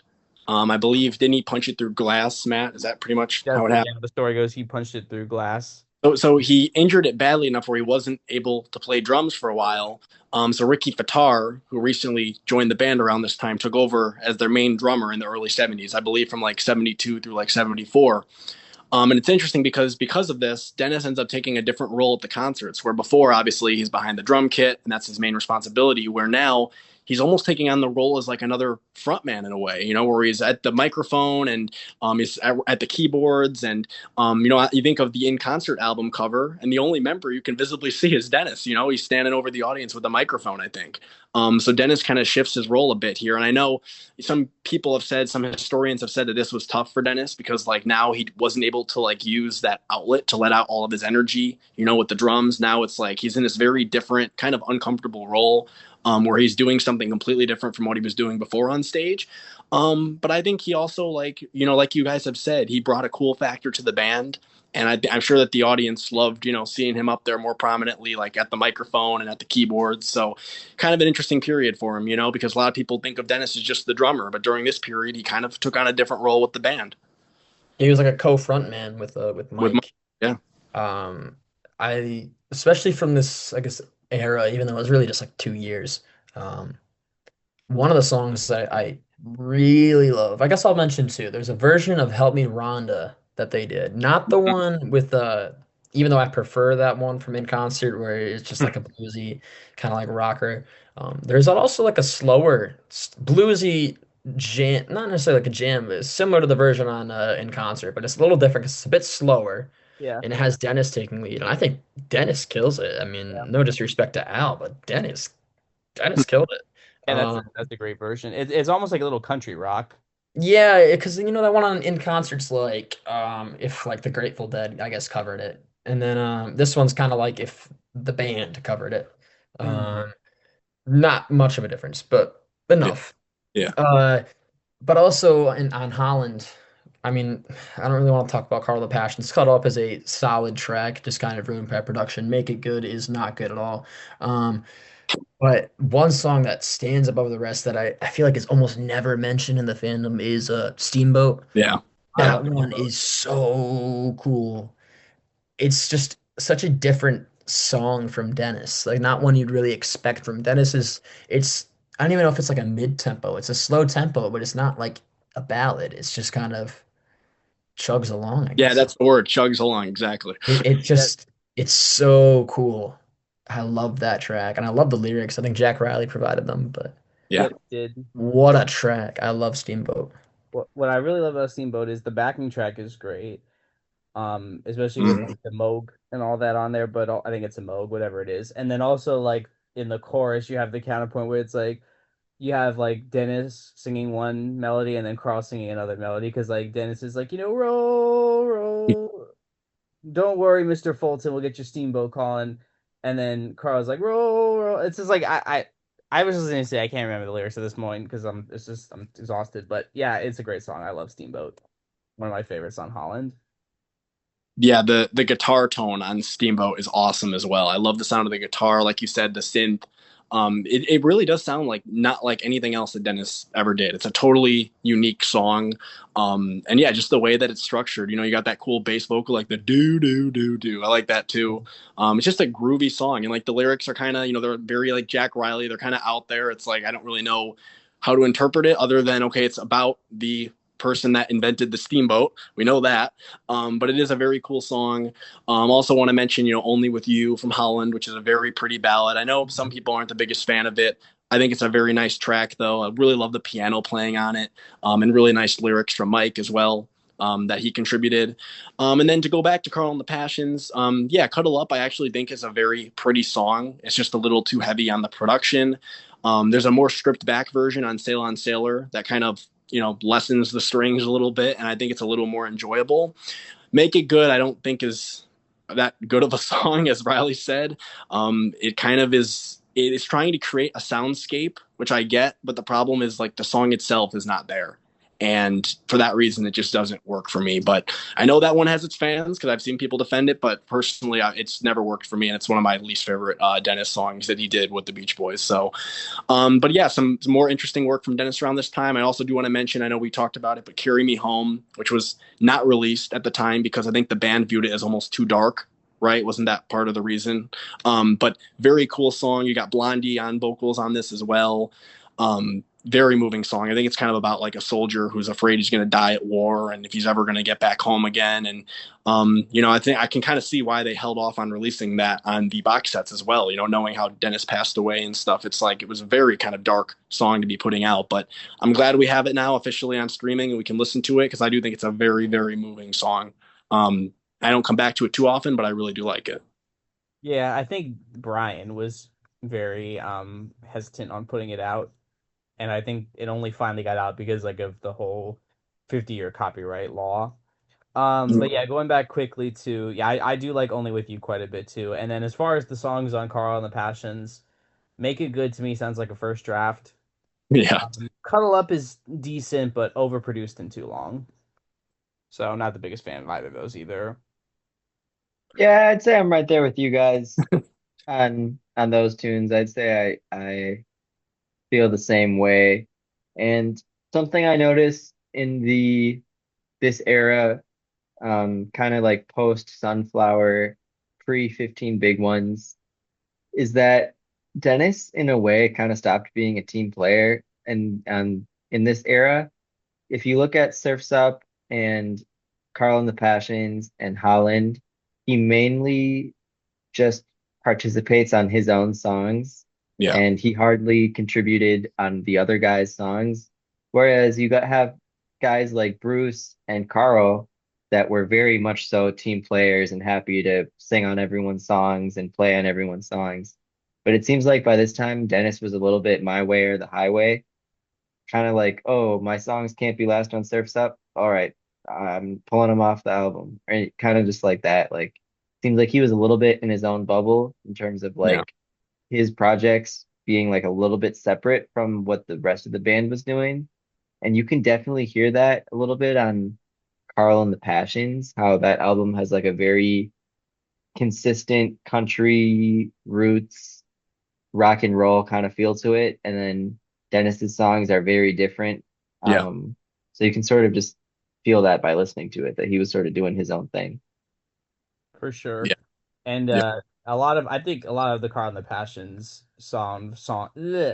the sound of the songs from Carl and the Passions for him, I think a lot of that was also Daryl Dragon that he Yes. really put Yeah. the sound. Yeah. Which again, you look at like that first single they did, that Sound of Free with Lady, like that's gorgeous production. I love his work on that one. But on this, I think they went a little too heavy on trying to make it very like string heavy, and it ends up just sounding a little bit just too much. And I do really like Cuddle Up as a song. I think the song is beautiful. I just think the production, I wish they'd stripped it back a little bit, especially during the second half. I think by the time it gets to the end, it gets really over the top. I So think it's like proto Captain Tennille. So something else worth mentioning too around this time is that this is kind of going hand in hand with, Dennis not being able to play the drums for a while. This is also the period where he starts to get a lot more erratic on stage, where he's making more of a scene and audiences are starting to notice, like, he's drunk and being kind of crazy. And there's a story, I remember reading this in the Beach Boys in Concert book, which has a bunch of their gigs. Basically, it goes year by year, has a newspaper report for a bunch of the gigs. You can kind of read about, how the concerts were going and stuff that was going on. There's a story from a show in 1974 where Carl was singing Caroline No, and while he's singing it, Mike and Dennis run across the stage stark naked and switched into each other's clothes. And then the streaking cousins, they ended up causing Carl to crack up in the middle of his performance. So that would have been quite the thing to see. Mike and Dennis running across the stage completely naked in the middle of Caroline. No, like this They band. said they weren't I've close. seen the picture. I've seen the picture of Carl like laughing where Dennis is streaking, but That's another time too. I've that's seen another it. time. Yeah, because he did it quite a bit. But like I would love to I would love to see a picture of Dennis in like Mike's like sunshine hippie thing he was. Yeah, yeah, that would I have think they been. said that's what Mike was wearing, and then that's what Dennis ended up wearing. Yeah, right.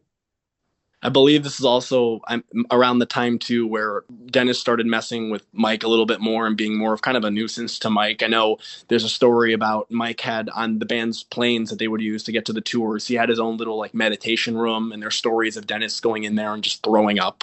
It's like I can see why Mike started to get a little bit sick of his antics around this time. It just seemed like he was just kind of out to mess with them. So Mike Love, tell me your true feelings about Van Dyke Parks. that's a That's classic. such a classic. Classic video. Mike's got the banana.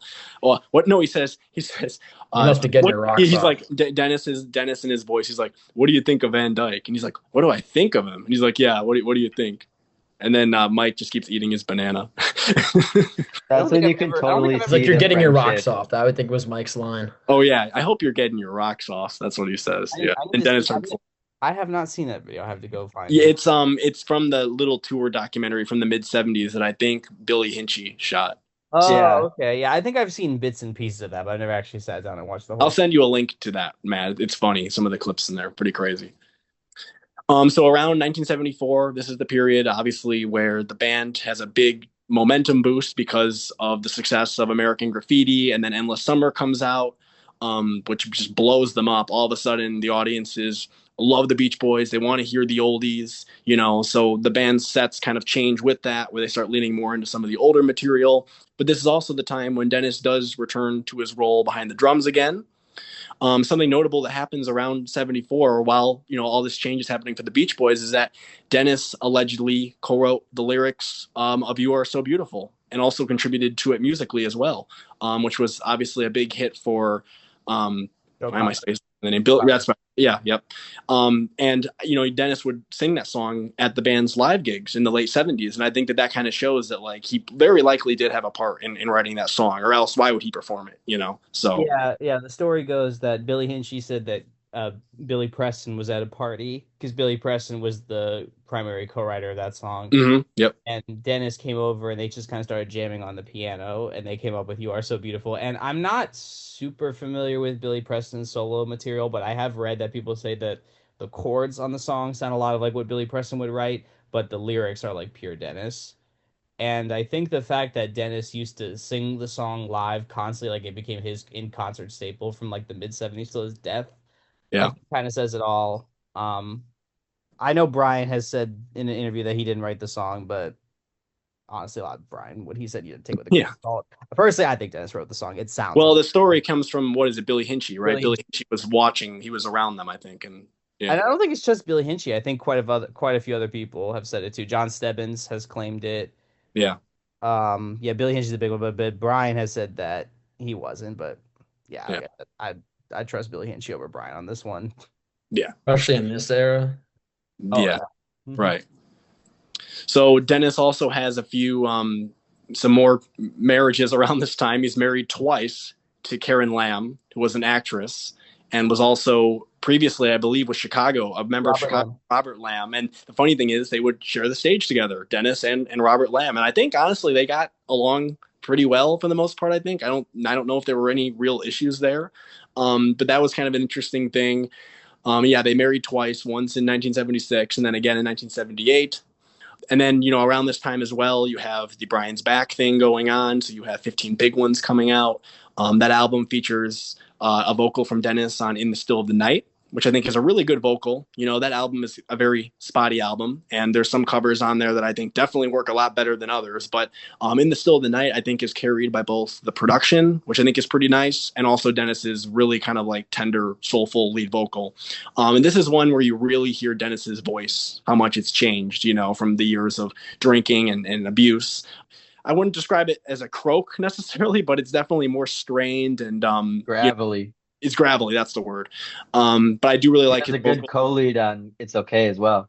And on It's Okay with the On a ride. ride, yeah. On a run. Yeah, so basically the story goes that the reason why Dennis's voice sounded like that is because he got in a fight at like a club, trying to get onto the dance floor, and like the security guard like karate chopped him in the In throat. the throat, yeah. And that's why like and he never really like obviously Dennis being Dennis, he didn't like take precaution and try to, restore his voice. He just, kind of went back to singing on it and drinking and drugging.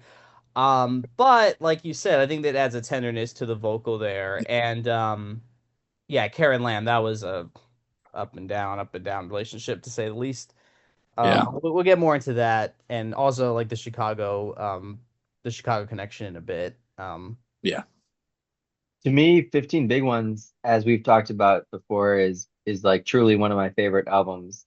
And I really think that Dennis may be the MVP of that album, at least in terms of what I enjoy about it, because when he was the band's drummer from 61 to 71, I'd say he had a very light touch on the drum kit, Hmm. and he would play in kind of like this happy fashion. Like the drums were never super heavy, never super hard hitting. It was almost kind of like a reserved country influenced way of drumming. And then you get to the time in the 70s when he's picking the sticks back up and his drumming style changes so much. And his new way of drumming had so much force, and he would hold the sticks upside down so he could get an even fatter sound by hitting the drums with the thicker part of the stick. And to me, his drumming is just so powerful in the late 70s and 80s.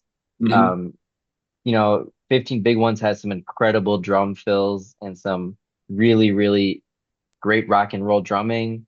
Then you get to the Nebworth show, and Dennis's drumming is just so on fire, and the Washington, D.C. Series of shows. And yeah, I'd say as great as Dennis was on the drums before his hiatus, he was even greater on the drums afterwards, in my opinion. It's also worth mentioning some of Dennis's contributions to Love You. He sings lead on Mona, which I think we all love here, and he does a hell of a lead vocal on that. He Um, also says pet, pet. he also says "pat her on her butt" on "I Want to Pick You Up," or is that Brian singing that part? Yeah. I don't know. Their voices were very similar, so it's Yeah, kind of And Brian. difficult. he does sing the verses on that one. Yeah, so yeah, And he I'll sings. bet he's nice as I'll well. bet he's nice is incredible. He does a great job of that. Him and Brian splitting the verses. Yeah. Um, So yeah, again, it's his kind of new voice, the more gravelly voice, but I think that it suits those songs very well. Like the very quirky nature of that album, like it almost makes sense with the quirky synth pop arrangements and stuff that like, the vocal is also kind of out there and different, and he kind of fits in with Brian's voice, to be honest. Like Riley said, they're very similar. Sometimes it's hard to tell them apart. So And yeah, when I mentioned his drumming being more powerful, Honkin' Down the Highway is a perfect example of that. I always thought it was, but then somebody said it was Brian, so like I was not sure who the hell actually drummed on it. Regardless, yes, the drumming is great on that song, and I and think Dennis does backing vocals with Brian on the honk honk honking I down the think highway. so. Yeah, I, I, The I'm, Justin said that, I think I, that's Dennis on that. I'm just thinking of Yeah, the how. majority of vocals on that album are Brian, Carl, and Dennis harmonizing. And then Mike and Al are kind of just floating by on this Passing by. song or that song. Yeah. But Yeah, that's a it real. was really almost like a Wilson Brothers album in a way. Yeah, that's what I was gonna say because it's like Brian wrote everything and was the primary producer, and then Carl was the mix down producer, and you have him and Dennis kind of running around filling in the gaps. Yeah. I wanna wash your face. Are we gonna? Adult Child is similar in that respect too. That the heavy Yeah. lifting was obviously Brian and his brothers, and that Mike and Al were kind of doing solo projects and different things. And on that one, Dennis gives a great lead vocal on "It's Trying to Say Baseball's On," which is a band. Mhm. The oh, I love that simple way. We So that's gonna? a great. And now, drum roll please, we're at the time that he was working on Pacific Ocean Blue. Yeah. So Nate, do you want to kind of talk about how that came together, and then kind of the connection with James Guercio, and how Dennis got that deal to do Pacific Ocean Blue?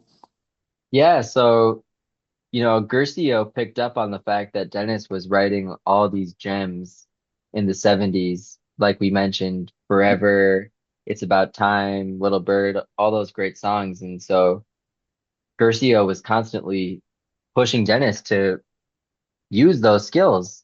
And when Curcio was playing bass with the band on the road, he would hear Dennis writing these songs backstage that would eventually become Pacific Ocean Blue.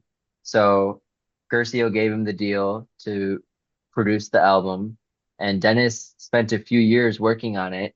And the bulk of the project was done at Brother Studios, which was Dennis's kind of de facto home in a way. By this point, he would spend any time that he wasn't on the road or out causing havoc in Los Angeles, he'd be at that studio. And so he was working with a really tight-knit group of musicians. You had guys from the Beach Boys backup band like Ed Carter and Billy Hinchy contributing.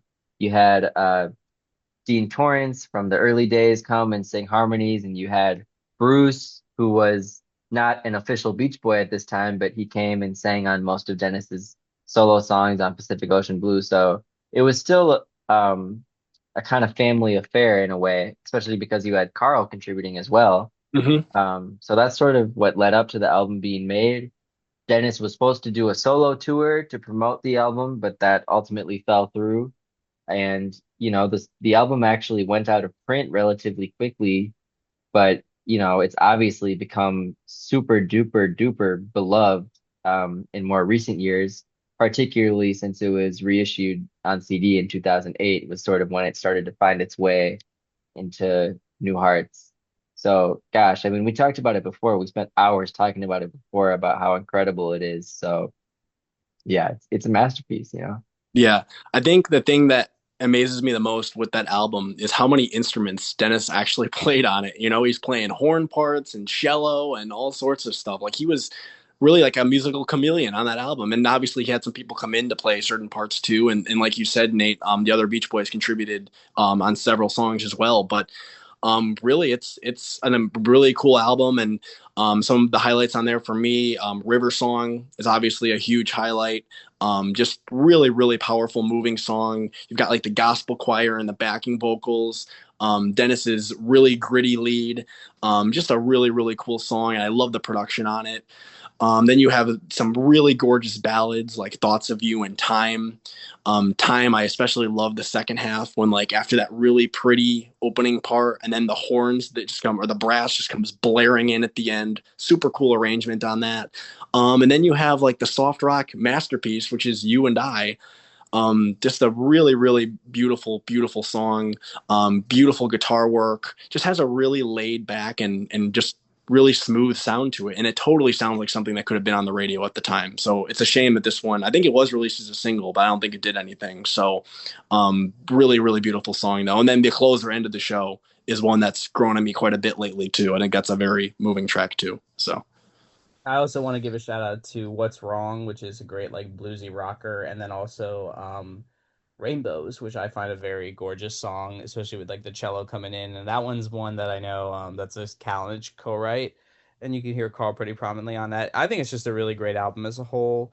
And even though I know it sold, I think actually all right at the time. I think they said it outsold MIU too. yeah, it did. Let's But go. also it didn't chart like super highly, but it did get good reviews. And like Nate said, it really found a wide audience in like 2008 with the reissue on CD, which also had a lot of the bamboo material, which we'll get into that in a minute. But yeah, really great record. I'm glad you guys didn't mention this one because this is my favorite. You and I I is talked about it. I phased you out. Thanks. No problem, man. Uh, You and I though is my favorite out of this chunk of songs. It's not even close. It's like halfway between like modern indie and I Yacht rock. guess So, yeah. Thanks, Jake. Again, I was gonna say that it's halfway between modern indie and yacht rock, and it's such a gorgeous song. It's in a similar vein to Steamboat. It's not one that you really expect or get from Dennis a lot. yeah. And that chorus, no more Oh, lonely. my lonely nights.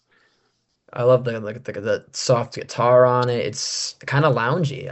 I really Yeah, like it. loungy. That's a good word. Yeah. Um, I wish we got more of those from him. And then as for the ballads, I think as good as they are, I think I've kind of made my opinion clear when we talked about the episode, is they are a little samey for me, so it's hard for me to really pick a favorite. But I don't think any of them are bad songs. I actually think they're all quite good. It's just they're all similar piano ballads, so it's hard for me to pick a favorite. Um, if I had to pick one, I guess I'd probably go with Time. I think that Yeah. one's a pretty good one. Um, and then the River Song. Holy shit. I really like that one we got in 74 with the guitar line Yeah. going on. I Yeah. think that would have been a better song, but in terms of what fits this record more, it's not a very heavy guitar record, so I guess it probably fits a bit more. But I love that gospely, like R&B kind of energy, and it's just so upbeat. It's so joyful and so hopeful, which is something that a lot of Dennis's songs kind of have, that essence of like being very hopeful. So as is, Pacific Ocean Blue is an incredible album. It might not be my favorite Beach Boys solo record, but it's just shows just how far Dennis has come in his own right as a musician and a composer and a producer and just on every front, like how much he actually could have done. And it's crazy to think that he was probably arguably the least talented musician when they started. So Yeah. Yeah. Also, talking about Pacific Ocean Blue, we also have to talk about Bamboo, which was going to be the second Dennis solo record. Unfortunately, never was finished, never came out. We did get the tracks from it on the Pacific Ocean Blue re-release. Definitely some really nice stuff on there as well. The song "It's Not Too Late" I think is a very gorgeous song. I think Carly Munoz has a credit on that. But that's a really nice one. You got Dennis's vocal on the verse, and then Carl comes in on the chorus with the no, no, no. And I think that's really good. You got tracks like Common, which is this really groovy kind of piano song with some cool synth on it. One that I don't think I gave enough love on our Pacific Ocean Blue Bamboo discussion is the song Are You Real? Which is this really cool, like almost like proggy sounding song. It starts out very usual, like a normal Dennis ballad does. But then like by the second half, it almost turns into this like proggy sounding rocker with some really awesome guitar. Riley, the guitar on this honestly almost reminds me of Pink Floyd, like a song like what's that song? Is it High Hopes?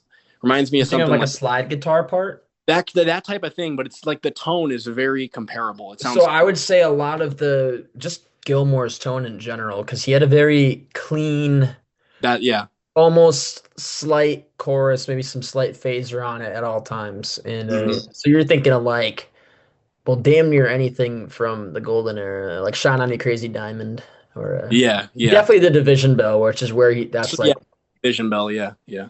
It's just such a cool guitar tone. So I knew definitely, exactly what you're talking about, though. I was, yeah. So that's a really cool one. And then the song Cocktails, which I don't know if this was finished. It is a kind of simple track. It's kind of a repeating piano riff, kind of like Nate said, he's repeating something. But I really like this one a lot. I think it's a very heartbreaking song. Dennis's vocals sounds really like heartbroken and in despair. So I think that one's very moving. And then also the track All Alone, which is a Carly Munoz song that Dennis sang lead on. That's a very moving one too, and I believe that was included in the Endless Harmony documentary soundtrack. So those are a couple of the highlights from Bamboo for me. I was like Under the Moonlight. That's a good like little Yeah, a lot of people rock. seem to. Yeah, a little that's a Carly Munoz song. Mhm. But yeah, it's one of those albums that like it's interesting. Like there's some really good songs on it, but I wonder what would have happened if it had been finished because it was Mhm. never finished. But at least like we salvaged some of the songs for L.A. Light, Yeah. and like I said, thankfully it's been released or like they have done what's been released. They've released it, what was finished. Jake, Call you me took mine crazy. with Common. I was It's going to mention that one. a cool one. Very similar reasons. I could talk about Love Surrounds Me, but I think we'll get to that in a little bit. Yeah. I also like She's a Bum. I think Nate showed me that one when I was visiting Wisconsin. Uh, He's a bum. yeah, I like how I feel like this one had a lot more variety to it, which is why I think I like some of the concepts for the tracks. So, unfortunately, that's not fully finished. But also Constant Companion, and All Alone. I could give two shits about Taylor Hawkins, but I think Holy Man is a pretty decent track too. Um, There's a version with Queen on it too. that's awesome. Could give three shits about that. Um, We need a Benson Boone version next. No, no, no, no, no. Jake, what the fuck, dude? We already mentioned him once. We don't need to mention him again. Um, Gracie I- Abrams. you're on thin ice, man. I'm gonna kill you. I'm gonna go all the way to Chicago and find you and just strangle you in your bed. I'm your constant companion, man. Come on. Not a good look. I know we're talking about Bamboo, but I also forgot to mention Dreamer. That one fucking rocks. Dreamer is great. Yeah. I'm looking at some of the tracks I have saved. Dreamer is such a killer track. I absolutely adore that one. I But want to Bamboo say seemed to. Oh, I don't know if it would be an improvement necessarily, but there's a lot more variety on there, and I could see myself liking it. So it is unfortunate that he never really finished it. But I also know that his voice was completely shot, like it was almost beyond repair at this point. Hmm. So I want unfortunate.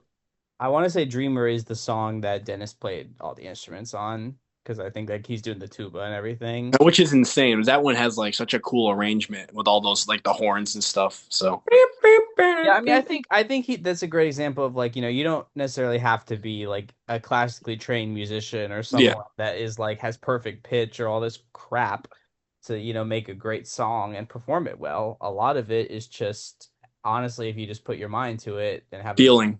exactly like, I honestly think sometimes like people that are like, "Oh, I have perfect pitch, I'm technically trained." It's like almost like treat Who music the like a fuck science cares? like you treat music like a science and it's like then like it's like okay like that's why like I don't feel anything because you're treating it almost like an experiment just to like okay like let's just try to put in things that will objectively make a great song instead of just putting feeling into it. Before we talk about Dennis's contributions to the late 70s Beach Boys albums, I did want to mention a couple other things. First off, another crazy concert story from Dennis. This is from their 1978 show in Minnesota. So the report said the Beach Boys' appearance before 13,000 was a huge success. However, the concert was almost derailed by Dennis. He wandered off stage early and returned later in a clearly drunken state. This is the part that makes me laugh. He then proceeded to ad-lib introductions for band members, introducing Carl as the legendary Kenny Wilson, before actively requesting booze from the crowd. He exclaimed, "Come on, let's hear some booze. Get vicious." The rest of the group did their best to ignore him, but he commandeered a spare keyboard and played off-key chords. So if that doesn't sound exhausting, I don't know. But apparently Carl was in good spirits over it and was laughing and stuff. So it sounds like they were able to salvage a show out of it. But kind of shows the chaos of the live shows around this time, where you'd have Dennis sometimes not showing up or he'd be drunk or intoxicated and you never really know what you were going to see, whether he was streaking or, God knows what. So thought that was interesting. And then the one other thing I wanted to mention that around this time was that in the late 70s to early 80s, I think around 79 to like 81, 82, Dennis was in a relationship with Christine McVie from Fleetwood Mac. And what's interesting about that is that there's multiple Fleetwood Mac songs that she wrote that were referring to that relationship. One of them is the song Hold Me, which was a hit for the band. And the other one is this really gorgeous deep cut called Only Over You, which I really, really love. When I discovered that one, I didn't realize the Dennis connection there. And then I found it out later and it made me appreciate the song even more, knowing the Beach Boys connection. So definitely recommend checking out that one, Only Over You. And an interesting quote from Christine about Dennis. She said, half of him was like a little boy and the other half was insane. So, I think that kind of sums up what it was like to be around Dennis around this time, both like people in a relationship with them and just friends. So, Yeah, I mean there's the story of him like planting flowers in her garden in the shape of a heart and I think he ended up sending the bill to her because I don't think he had the money for it. yeah. So in terms of his contributions to the late 70s Beach Boys albums, MIU, he was virtually absent. That's the one where he said that he hopes the karma from that album or that album will ruin Mike's karma forever because he was so disgusted with it. But he does put down a really great vocal on My Diane. Really, like, elevates that song a lot. Like I think it's a very moving ballad. Lyrics, questionable lyrics aside, but Dennis gives it a really soulful and moving lead vocal. And then on LA Light album, as you guys alluded to, you get two bamboo tracks, "Love Surrounds Me" and "Baby Blue." "Love Surrounds Me" is an amazing song, really grown on me a lot. I remember like the first time I heard it, I thought it was all right. But over time, this one's become one of my favorites from the album. Just a really, really haunting, I guess, kind of funky ballad in a way. But I just really love the arrangement on this, the instrumentation, the haunting backing vocals from, I think, Christine McVie.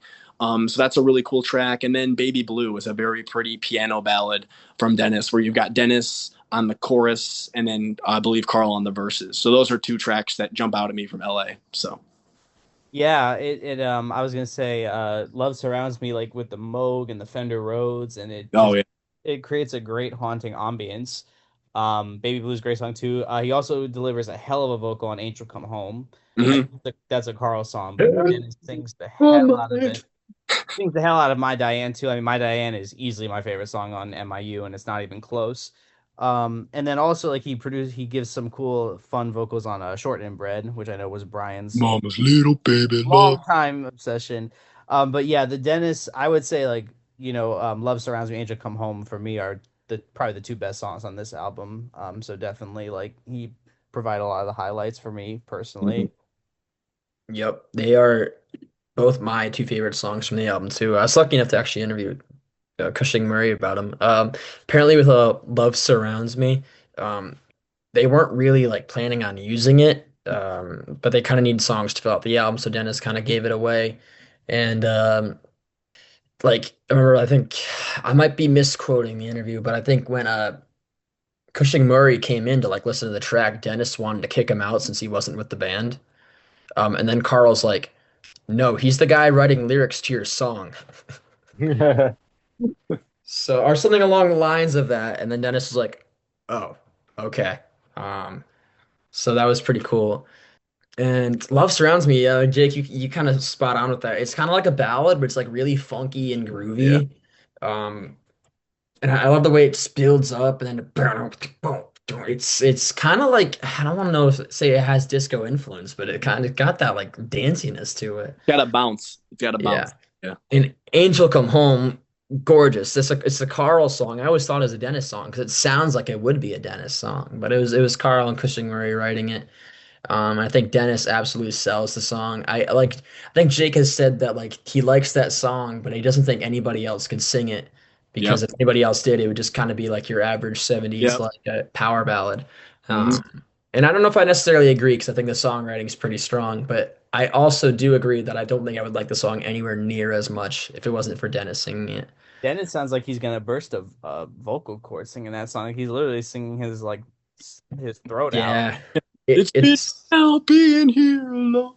it's he such an incredible vocal from him. And yeah, I think any song that has Dennis on that album on LA is the reason why I like that album so much. I like a lot of the ballads on there. I like a lot of the because I so often called like a pretty incohesive record. I kind of disagree. I think it's a very Yacht rock. cohesive record because a Yep. lot of the songs are Carl and Dennis. If the only ones that don't are well, Lady, obviously Thornton and Bread, but also lady, lady, Mahama and Lady lady. Linda. Yeah. And also Other than that, it's just Carl and Dennis, and they kill it. And even on the Carl songs, you have Dennis singing vocals, and then on the Dennis songs, you have Carl singing vocals. Like Yeah. Yeah. that one's just it's so gorgeous. So they really worked in tandem on that album, and it's such a gorgeous record. It's very some songs underrated. are like they're just it's just so gorgeous. It's 70s yacht contemporary pop, and they do such a great job in the songwriting department. I was gonna say it's a very underrated record. And I actually saw somebody that described Love Surrounds Me as like almost a like more mournful Steely Dan, which is interesting. Yeah. Yeah. I get what It you're. is, yeah. Dennis also contributed to the string arrangements on Lady Linda. Yeah. Mhm. So after the LA Light album, Dennis kind of takes a backseat in terms of the studio material. Only one more album comes out before Dennis passes away, which is Keeping the Summer Alive, which he pretty much had nothing to do with. He is featured on the track they pulled from the archives, When Girls Get Together. Isn't he credited on there, Matt? Hmm. I Yeah, He believe. plays the I bass think drum on it. yeah, I think he did Oh, something with the drums. I believe that that is the only song he yep. actually on Yeah. Keeping the Summer Alive. Yeah. Other than appearing on the cover, like, because he's on the cover, obviously on the Yeah. drum. Because I think this was around the time that, well, first of all, yeah, the bass drum. First of all, I imagine he just didn't like the material they were doing. Yeah. Yeah. And also, like, I think this is around the time when he was really just spiraling. Yeah, so a combination, I think, of both. He didn't like the direction the band was going in. I mean, he had issues with some of the stuff on LA. I know he did not like Here Comes the Night at all and some of the stuff on there. But yeah, this one I think was just like not his thing at all.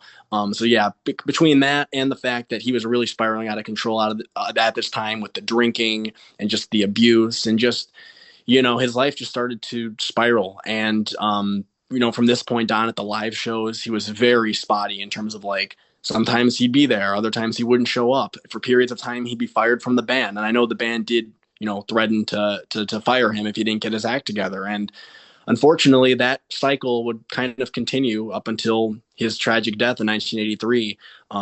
He drowned while diving off of, I believe, his boat.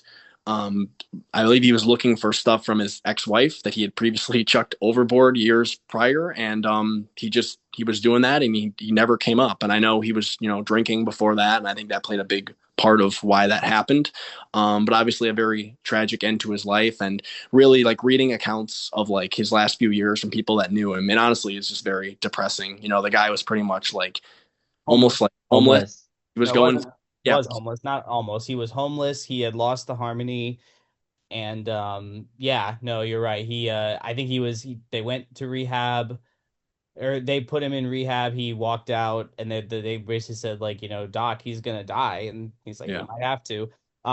Heroes and Villains goes into detail on his yeah, the first few chapters. It is a very depressing read, but yeah, this I think the story goes that, like, he was kind of in good spirits other than the drinking, because he's like, if I can get through rehab, they're gonna buy me my boat back, because he really wanted the harmony back. He had yeah, lost it because he had all his debt and stuff, and then yep, he went down and didn't come back up, sadly. And was then buried at sea. Ronald yeah. Reagan made that happen. Because by law, the only people that are usually allowed to be buried at sea are military, members of the military. But Reagan was able to use his executive powers to give Dennis a burial at sea, which did cause some controversy within the family. Brian didn't like. Brian didn't like it, and Carl, I don't think, was happy about it either. Because Carl really wanted him buried, I think, near their father or something. Because I know Carl, Audrey, Brian, they're all buried Yeah, around the same place in the same cemetery. I think that's what Carl wanted, but Dennis's last wife was the one who insisted to have him buried at sea, and Reagan made it happen. And that was the end of Probably Dennis. where the guy was the happiest, on his surfboard, the way it all started.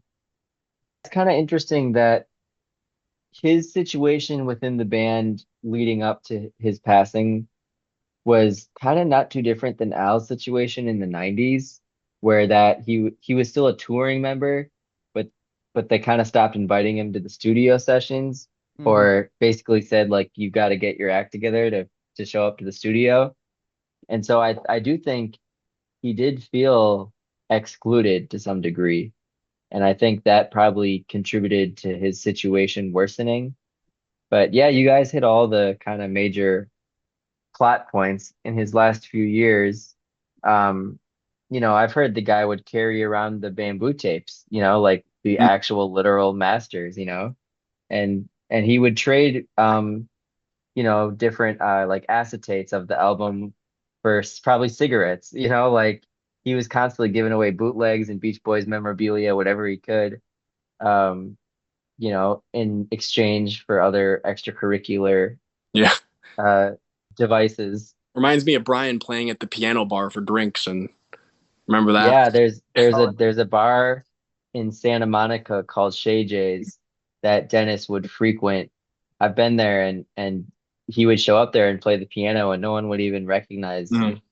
that he was a Beach Boy, which is heartbreaking because Dennis was one of the most recognizable musicians on on the planet only 2 decades earlier. You think about 1963, and the guy was globally famous for his, long hair and surfer vibes. And crazy to think 20 years later he'd be wandering around Santa Monica and people wouldn't even recognize the guy, you know? Yeah. But Um, I'll then be, he goes up on stage and everyone's screaming for him still. yeah. speaking of Dennis in the bar, there's actually Lana Del Rey did a song a couple years ago called "The Greatest," and in that song, she has a lyric that's like, "I miss the bar where the Beach Boys would go, Dennis's last stop before Kokomo," Yep. which I find a very poignant lyric because first of all, like obviously the fact that first of all she's a huge Beach Boys fan. So like kind of like saying like obviously we know Dennis struggled with addiction and so I kind of see it like that, but also like there are some people that have said that like Kokomo is like when the Beach Boys lost their soul. I've actually seen the Guardian say like, they had like they called Dennis the soul of the band. They said like, oh, they had no need for their soul on their way to Kokomo. So like kind of a very poignant lyric. Now I don't know if I'd go that far, but I've heard the argument that oh they lost their soul with that song. Riley, at least she didn't say last stop before 85. Yeah, I would piss Yeah. me off. It's a great album. And Mike had written Get You Back originally for Dennis to sing. And so Yeah, that didn't that song, song go as far back as like 83 or something? yeah, yeah. So in a way, that song is sort of their Dennis tribute. And I think that they intended the loud drums at the beginning to be an homage to Dennis. Yeah. Yeah, I don't know how much of a voice he would have had left to sing that song because Yeah. Well, I know there's that video, his last recorded performance of him doing "You Are So Beautiful," and like the voice is just gone. Oh yeah. oh yeah, his It, voice was it's gone. a tough watch, honestly, and he does not look good. During the final year or two of his life, he'd shaved the beard off and everything, and it was and you could just see how much his face had aged, and it was just not he was not looking good. I can see why people weren't recognizing him at all. I mean, he totally aged. So The Frankly, one the guy looked more aged in his 40s than Bruce does in his 80s. I mean, he wasn't Yeah. even. That sad thing is didn't even make it to his 40s. But yeah, Oh, that's right. what Yeah. I was gonna say was like the best thing about that performance I can say is that when Dennis is like thanking the audience and everything, that is you could tell is coming yeah, from the bottom of his heart. So touching. Yeah. But otherwise, I agree. Very tough to watch. yeah. Well, on a lighter note, before we wrap up this episode, I did want us each to share our top five or five of our favorite Dennis Wilson songs that he wrote. So we can each go around and share one at a time if you guys want. So do either of you or any of you want to kick us off with that? Matt, you want to kick us off? Like you kicked us off the episode? Sure. Well, actually, I think Nate was. Well, I guess I did kick off anyway. I'm gonna go chronologically, so I spent some time thinking about this. So the first one I want to cite, and I'm sure that a lot of people are gonna mention this one, is "Forever" from Sunflower. I kind of see this as Dennis's like kind of definitive song as a songwriter for the band. It's become a big cult classic, cult favorite with the fandom. It's been on a lot of compilation albums. It's just such a gorgeous love ballad.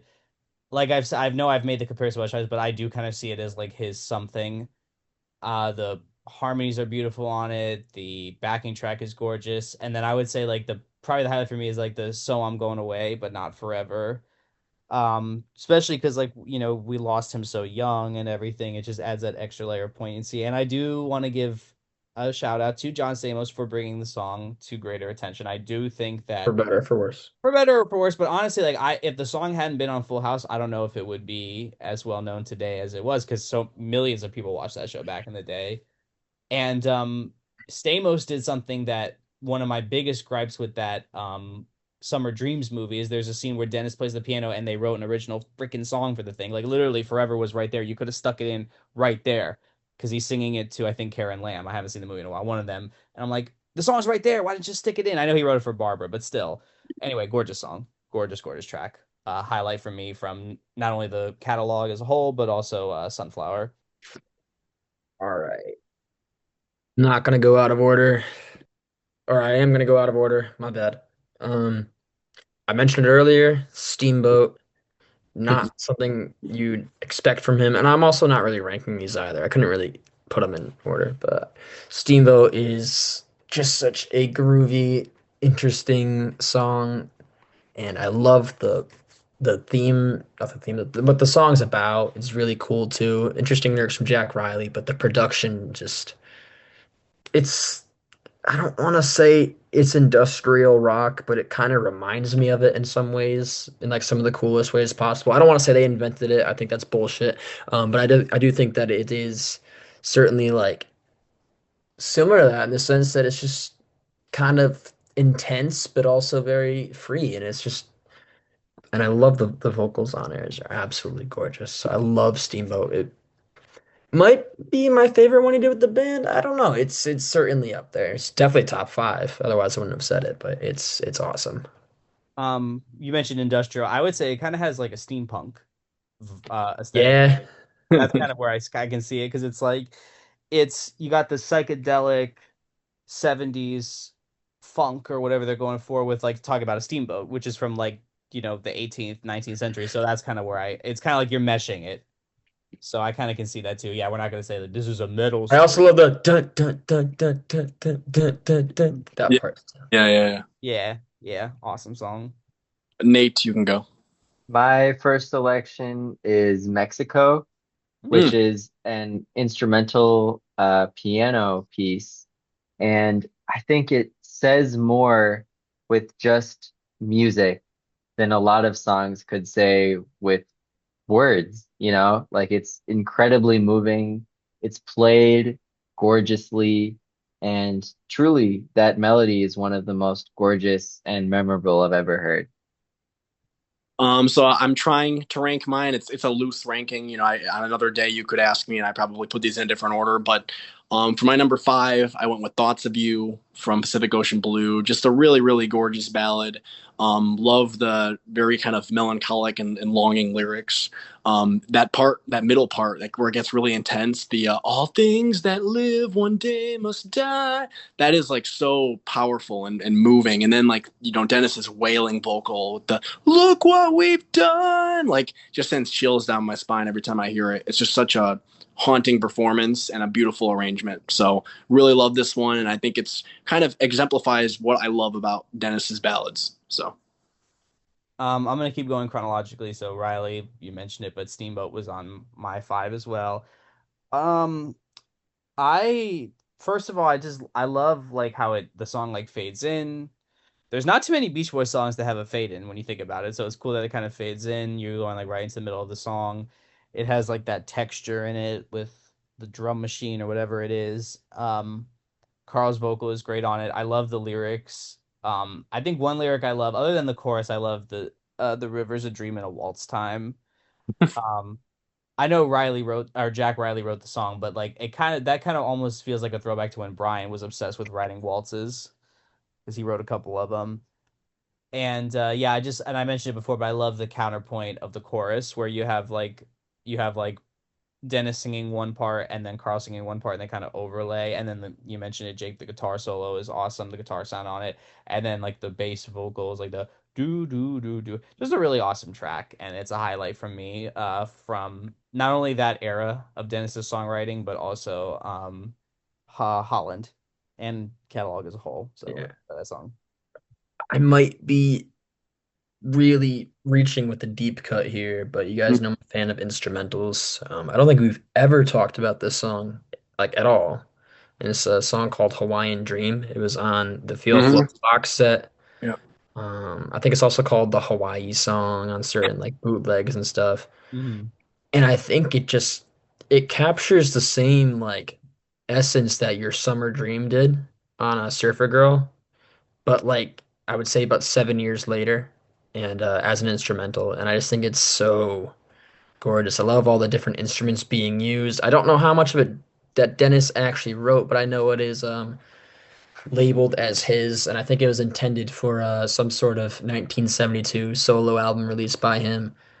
But that song is just so, it sounds nostalgic. It's gorgeous. It captures exactly what like a summer night in Hawaii would probably feel like by the beach and stuff. It's all the instruments are. It's just so gorgeous. And if you're a fan of instrumentals, it's definitely worth a listen.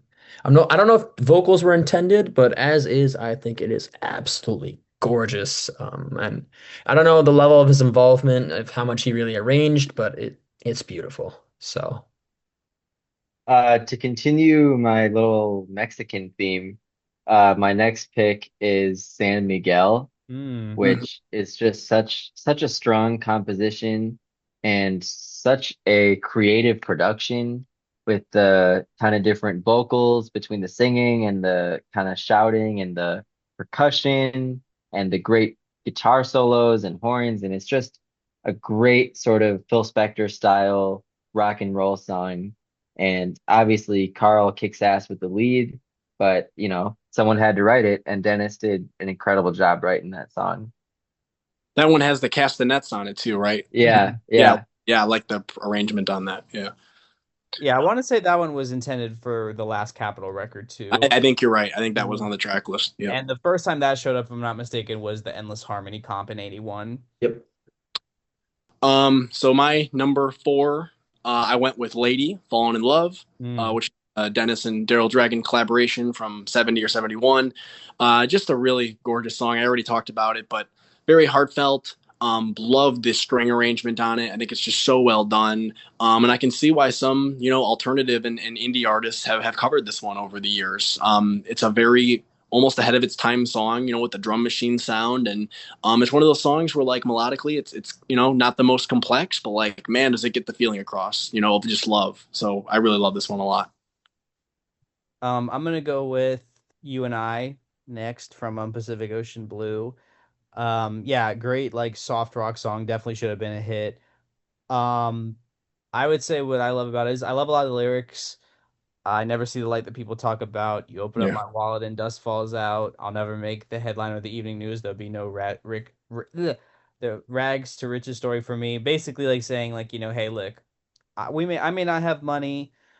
I may not ever get famous, but I'll love you regardless. You're the only thing I need. And then like I love the no more lonely nights, and then just like the whole just backing track and the whole sound and texture of the song is just incredible. And one of my favorites on Pacific Ocean Blue, and it's really a shame it wasn't a hit because I definitely could have seen that on the radio in '77 with like Go Your Own Way and like New Kid in Town and like so many of those big hits Yeah. were like soft rock hits. Peg. I'm gonna first of all, Nate San Miguel was on my list. Second of all, Matt, you and I was also on my list. So I'm gonna use neither of those. One that is still luckily not mentioned is Love Surrounds Me from LA Light. Um, I mentioned how it's just groovy and it's funk, but it's also a ballad. It's a lot of things at once. It's really cool. I love the instrumentations on it. I love the keyboards and the bass. I especially love that one part. I think it's a synth comes in. Banner, did I have love or did love have me? That part is really cool. It's just such a groove, and it's a lot of different styles coming in at once. That R&B, that funk, that ballad style that Dennis would love to write in. It's a lot of things at once, and it's such a great tune. So love surrounds me. My next pick is The Wanderer from Beach Boys concert because I think it really just epitomizes that era when Dennis was the sex symbol of the group and the rebel of the group, and he would come down to the front of the stage and just, soak up the limelight and have all the girls cheering for him. So to me, that song is just so evocative of that early Beach Boys era. And it's a great selection from that Beach Boys concert record, which was their first number one hit album. So I feel like for that reason, it's definitely notable that it's on there. And for all we know, a lot of teenage girls probably bought this album to hear Dennis singing on it, so they could relive those memories. So maybe he's a big reason why it went number one. Number three for me is another song from Pacific Ocean Blue, "Time." Like I think Riley or Matt said, I think this of the ballads on there, not counting "You and I," this would probably be my favorite. I just think it's a really beautiful, beautiful song. I love the really smooth and soulful opening, like with the home, home, sweet home, and just the way like the song just flows through those smooth verses. With the "I'm the kind of guy who loves to mess around."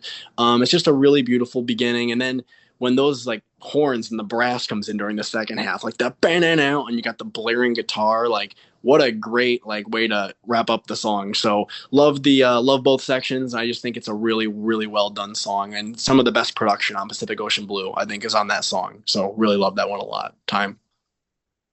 I'm gonna pick another one for Pacific Ocean Blue, Rainbows. So this is one I don't really hear as much about, but I really, really enjoy it. I know I mentioned I love the string arrangement. It's a very optimistic sounding song. I really like the melody. I love Carl's backing vocals, and it's just like a very hopeful and happy sounding song. And a lot of Dennis's music was very tortured and very haunting, and I like that this one for being a little bit, more optimistic and joyful. So Rainbows. Continuing the Pacific Ocean Blue trend. I was gonna say you and I, Matt. So I'm going to talk about Dreamer. Hmm. Again, I have a thing for Dennis and his ability to groove. I think it's kind of funny that he was the drummer, so of course he knows how to groove. Um, and I think I mentioned in our Pacific Ocean Blue episode, this is like if you produce this and arrange this the right way, it's not that far off from that Manchester sound that I really like. And I think it would have been really cool if one of those bands, that were fans of, Dennis Wilson and the Beach Boys kind of did a Manchester dance version of this song, but didn't happen. Still could though. That being said, it just shows off Dennis Wilson's ability to groove. I love the I am the carpenter. It's pure groove. There's no other word to describe that song. It just rocks. I love it. My next choice is 10,000 Years, which Mike and Shocker. Dennis wrote in the 70s around the time of 15 Big Ones. But that it didn't come out officially until Mike's Unleash the Love album about, gosh, close to 10 years ago now, which is pretty crazy. Um, At the but anniversary, yeah, yes. yeah, but I think it's a kick-ass song. And of course, I think Mike's lyrics are super cool, but what really what really makes it special, in my opinion, is Dennis's incredible vocal melodies that he wrote and the incredible bass line. Riley just mentioned how Dennis had such a great groove, and I think 10,000 Years is one of the grooviest tracks he ever wrote. So um, I I have a hunch that the Beach Boys version may be heard sometime soon. Uh, and so I think that version is cool. Mike's version is cool. And then Adrian Baker and Mike actually recorded a version of it in the 80s or 90s, and that version's cool too. Kind of like I said about John Samos's version of Forever. It's a good song is a good song, and if it's a great song, it's hard to mess it up. And I think 10,000 Years is It's in that possible. category as well. And Riley's like, it's not hard enough for Adrian Baker though. I wasn't even going to argue that one. All right, number two for me, I was gonna say "You and I," which is my favorite Dennis solo song, just because I just love, like you guys said, it's almost like a soft rock radio hit that never was, just like the way it's written, the melody, the soft guitar. Um, Could be like a Rundgren song. Todd yeah, Rundgren. almost right. But so since you guys already talked about that, I will mention "Slip On Through," which I think is one of Dennis's best. With the band, with the Beach Boys. Great way to open Sunflower. Great kind of funky, soulful rocker. Great vocal from Dennis. I love his voice on the chorus. The "By Your Side," where he's like just letting it loose. Just a really, really cool song and very contemporary for the time as well. So that's just one that I come back to a lot, and it's definitely one of the many highlights of Sunflower for me. So I love it. That was the one I was going to say. Um, Sorry. I am really scrambling here. Make it good. Fuck no. Um, you know what? I'll go with another one off LA. I'll go with Baby Blue. It's of his, I guess, era of ballads where he was just writing a lot of them. I think this one might be my favorite, especially from that Pacific Ocean Blue, Bamboo, LA era. Like, I think Carl does a great job, has always done a great job of singing a Dennis song. I think he just knows how to really, in a time where Dennis's voice was getting rougher and harder to use, I think it was great that Carl was able to what's the word? Express his emotions very well. I love the soft touches of guitar. I love the piano. I just think the melody, the song very much just shines. If that makes any sense. It's very glossy, it's very smooth, but not in any like bad way. It fits the song. Um, and Carl just absolutely knocks it out of the park. So I love Baby Blue. Number Uh, love. Well, so not necessarily number one. I did it chronologically, so I know Riley talked about it a little bit, but Love Surrounds Me. Gorgeous track. The Fender Rhodes and Moog sound. Dennis's vocal chorus is great. I just love the song. Just a very haunting, beautiful song, and I think that one description is apt. It sounds like a moodier, mournful Steely Dan. Great song, and definitely a highlight of LA Light for me. So my number one's probably predictable. It's so like we mentioned earlier, associated with Dennis, but Do You Want to Dance had to be my number one. It's just nothing short of iconic. And his performance on the song is so energizing and so passionate. Like that word does keep coming up, but yeah, Do You Want to Dance is just a perfect vocal from Dennis. Jake. my internet crapped out for a second. Sorry. Um, all right, my number one. My number one actual song for Dennis is Forever, just because I think it's such a beautiful ballad. Like Matt said, it's like his something, in a way. It's just such a beautiful song from the lyrics to the production, and you got Brian's backing vocals. But to give another song some love, since we've already talked about it, Wouldn't It Be Nice to Live Again? This is definitely one of the biggest, like, why was this not released moments in their entire history. Just a really, really moving song. Love the arrangement with the, I think the flutes and the woodwinds, and just Dennis's really powerful vocal, with the whoever said goodbye. Like, it's just such a great performance from him. And, that part at the end, Riley, I used to not care for it that much, but it's totally grown on me. Would you nice to live again? Like that funky ending. It's really Yep. definitely. Froggy. So, really like that song a lot. Guitar sounds great on it. And I definitely wish it had been included on Surf's Up. I think it would like. I think that song alone adds an extra like half star to Surf's Up, or maybe even a full star. It's just such a great song. So Yeah, you take a load off your feet and no, just need not demonstration time. Then you put on Big Sur and that one. I think that might be my favorite Beach Boys album. I'd give an honorable mention to Barnyard Blues I like that one. and Yeah, Surfer's Rule too. I don't know about Surface Rule, but I like Barnyard Blues. And you already mentioned Do You Want to Dance? That was also going to be in mine, and it was pretty obvious which one was going to be towards everyone's top with Forever, so I didn't even bother mentioning it. Also, Little Bird. I like Little Bird a lot. yeah. I would also shout out, just as an honorable mention to, like, in terms of a lesser known one, "Be With Me." I think is a very cool Yeah. track with the arrangement, with the brass and everything. Really cool song there too. So Yeah, Cuddle Up is also pretty solid. I just think the production at the end kind of ruins it. And the outro on the Christmas album when Dennis speaks to the fans, that's pretty special because it captures his voice before all the damage was done. yep, Well, if we're gonna do that, let's also mention our favorite recording sessions. there you go. Yeah. And also, I do like Celebrate the News, so give me that one an honorable mention shout out too.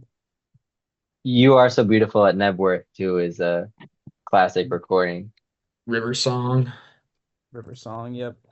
hmm Before we wrap up, I just wanted to end with a quote from a guy named Tony Sclafani, who was a writer for Pop Matters. I thought he had a really good quote to kind of end on, just about Dennis and his life and his music.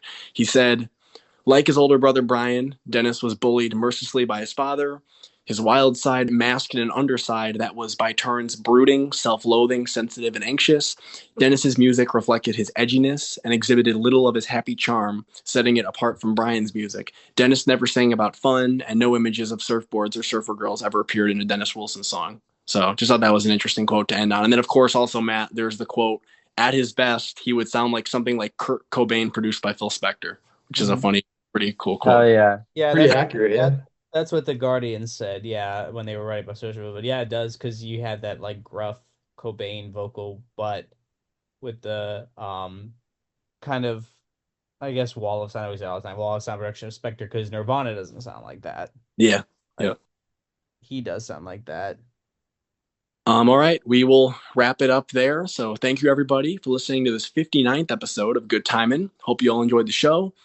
I had a really fun time talking about Dennis's life and musical career with you guys, and I hope that all of you listening maybe learned a thing or two as well. So, as A always, if you thing or two. want to hear more, feel free to subscribe or follow wherever you're listening. We greatly appreciate the support as it motivates us to make more episodes in the future. Also, as a reminder, the Good Time In podcast is available on YouTube, Spotify, and Apple Podcasts. So there's plenty of different places to listen and keep up with the show. So thank you again, everybody, for listening, and we will see you all next time. Bye-bye.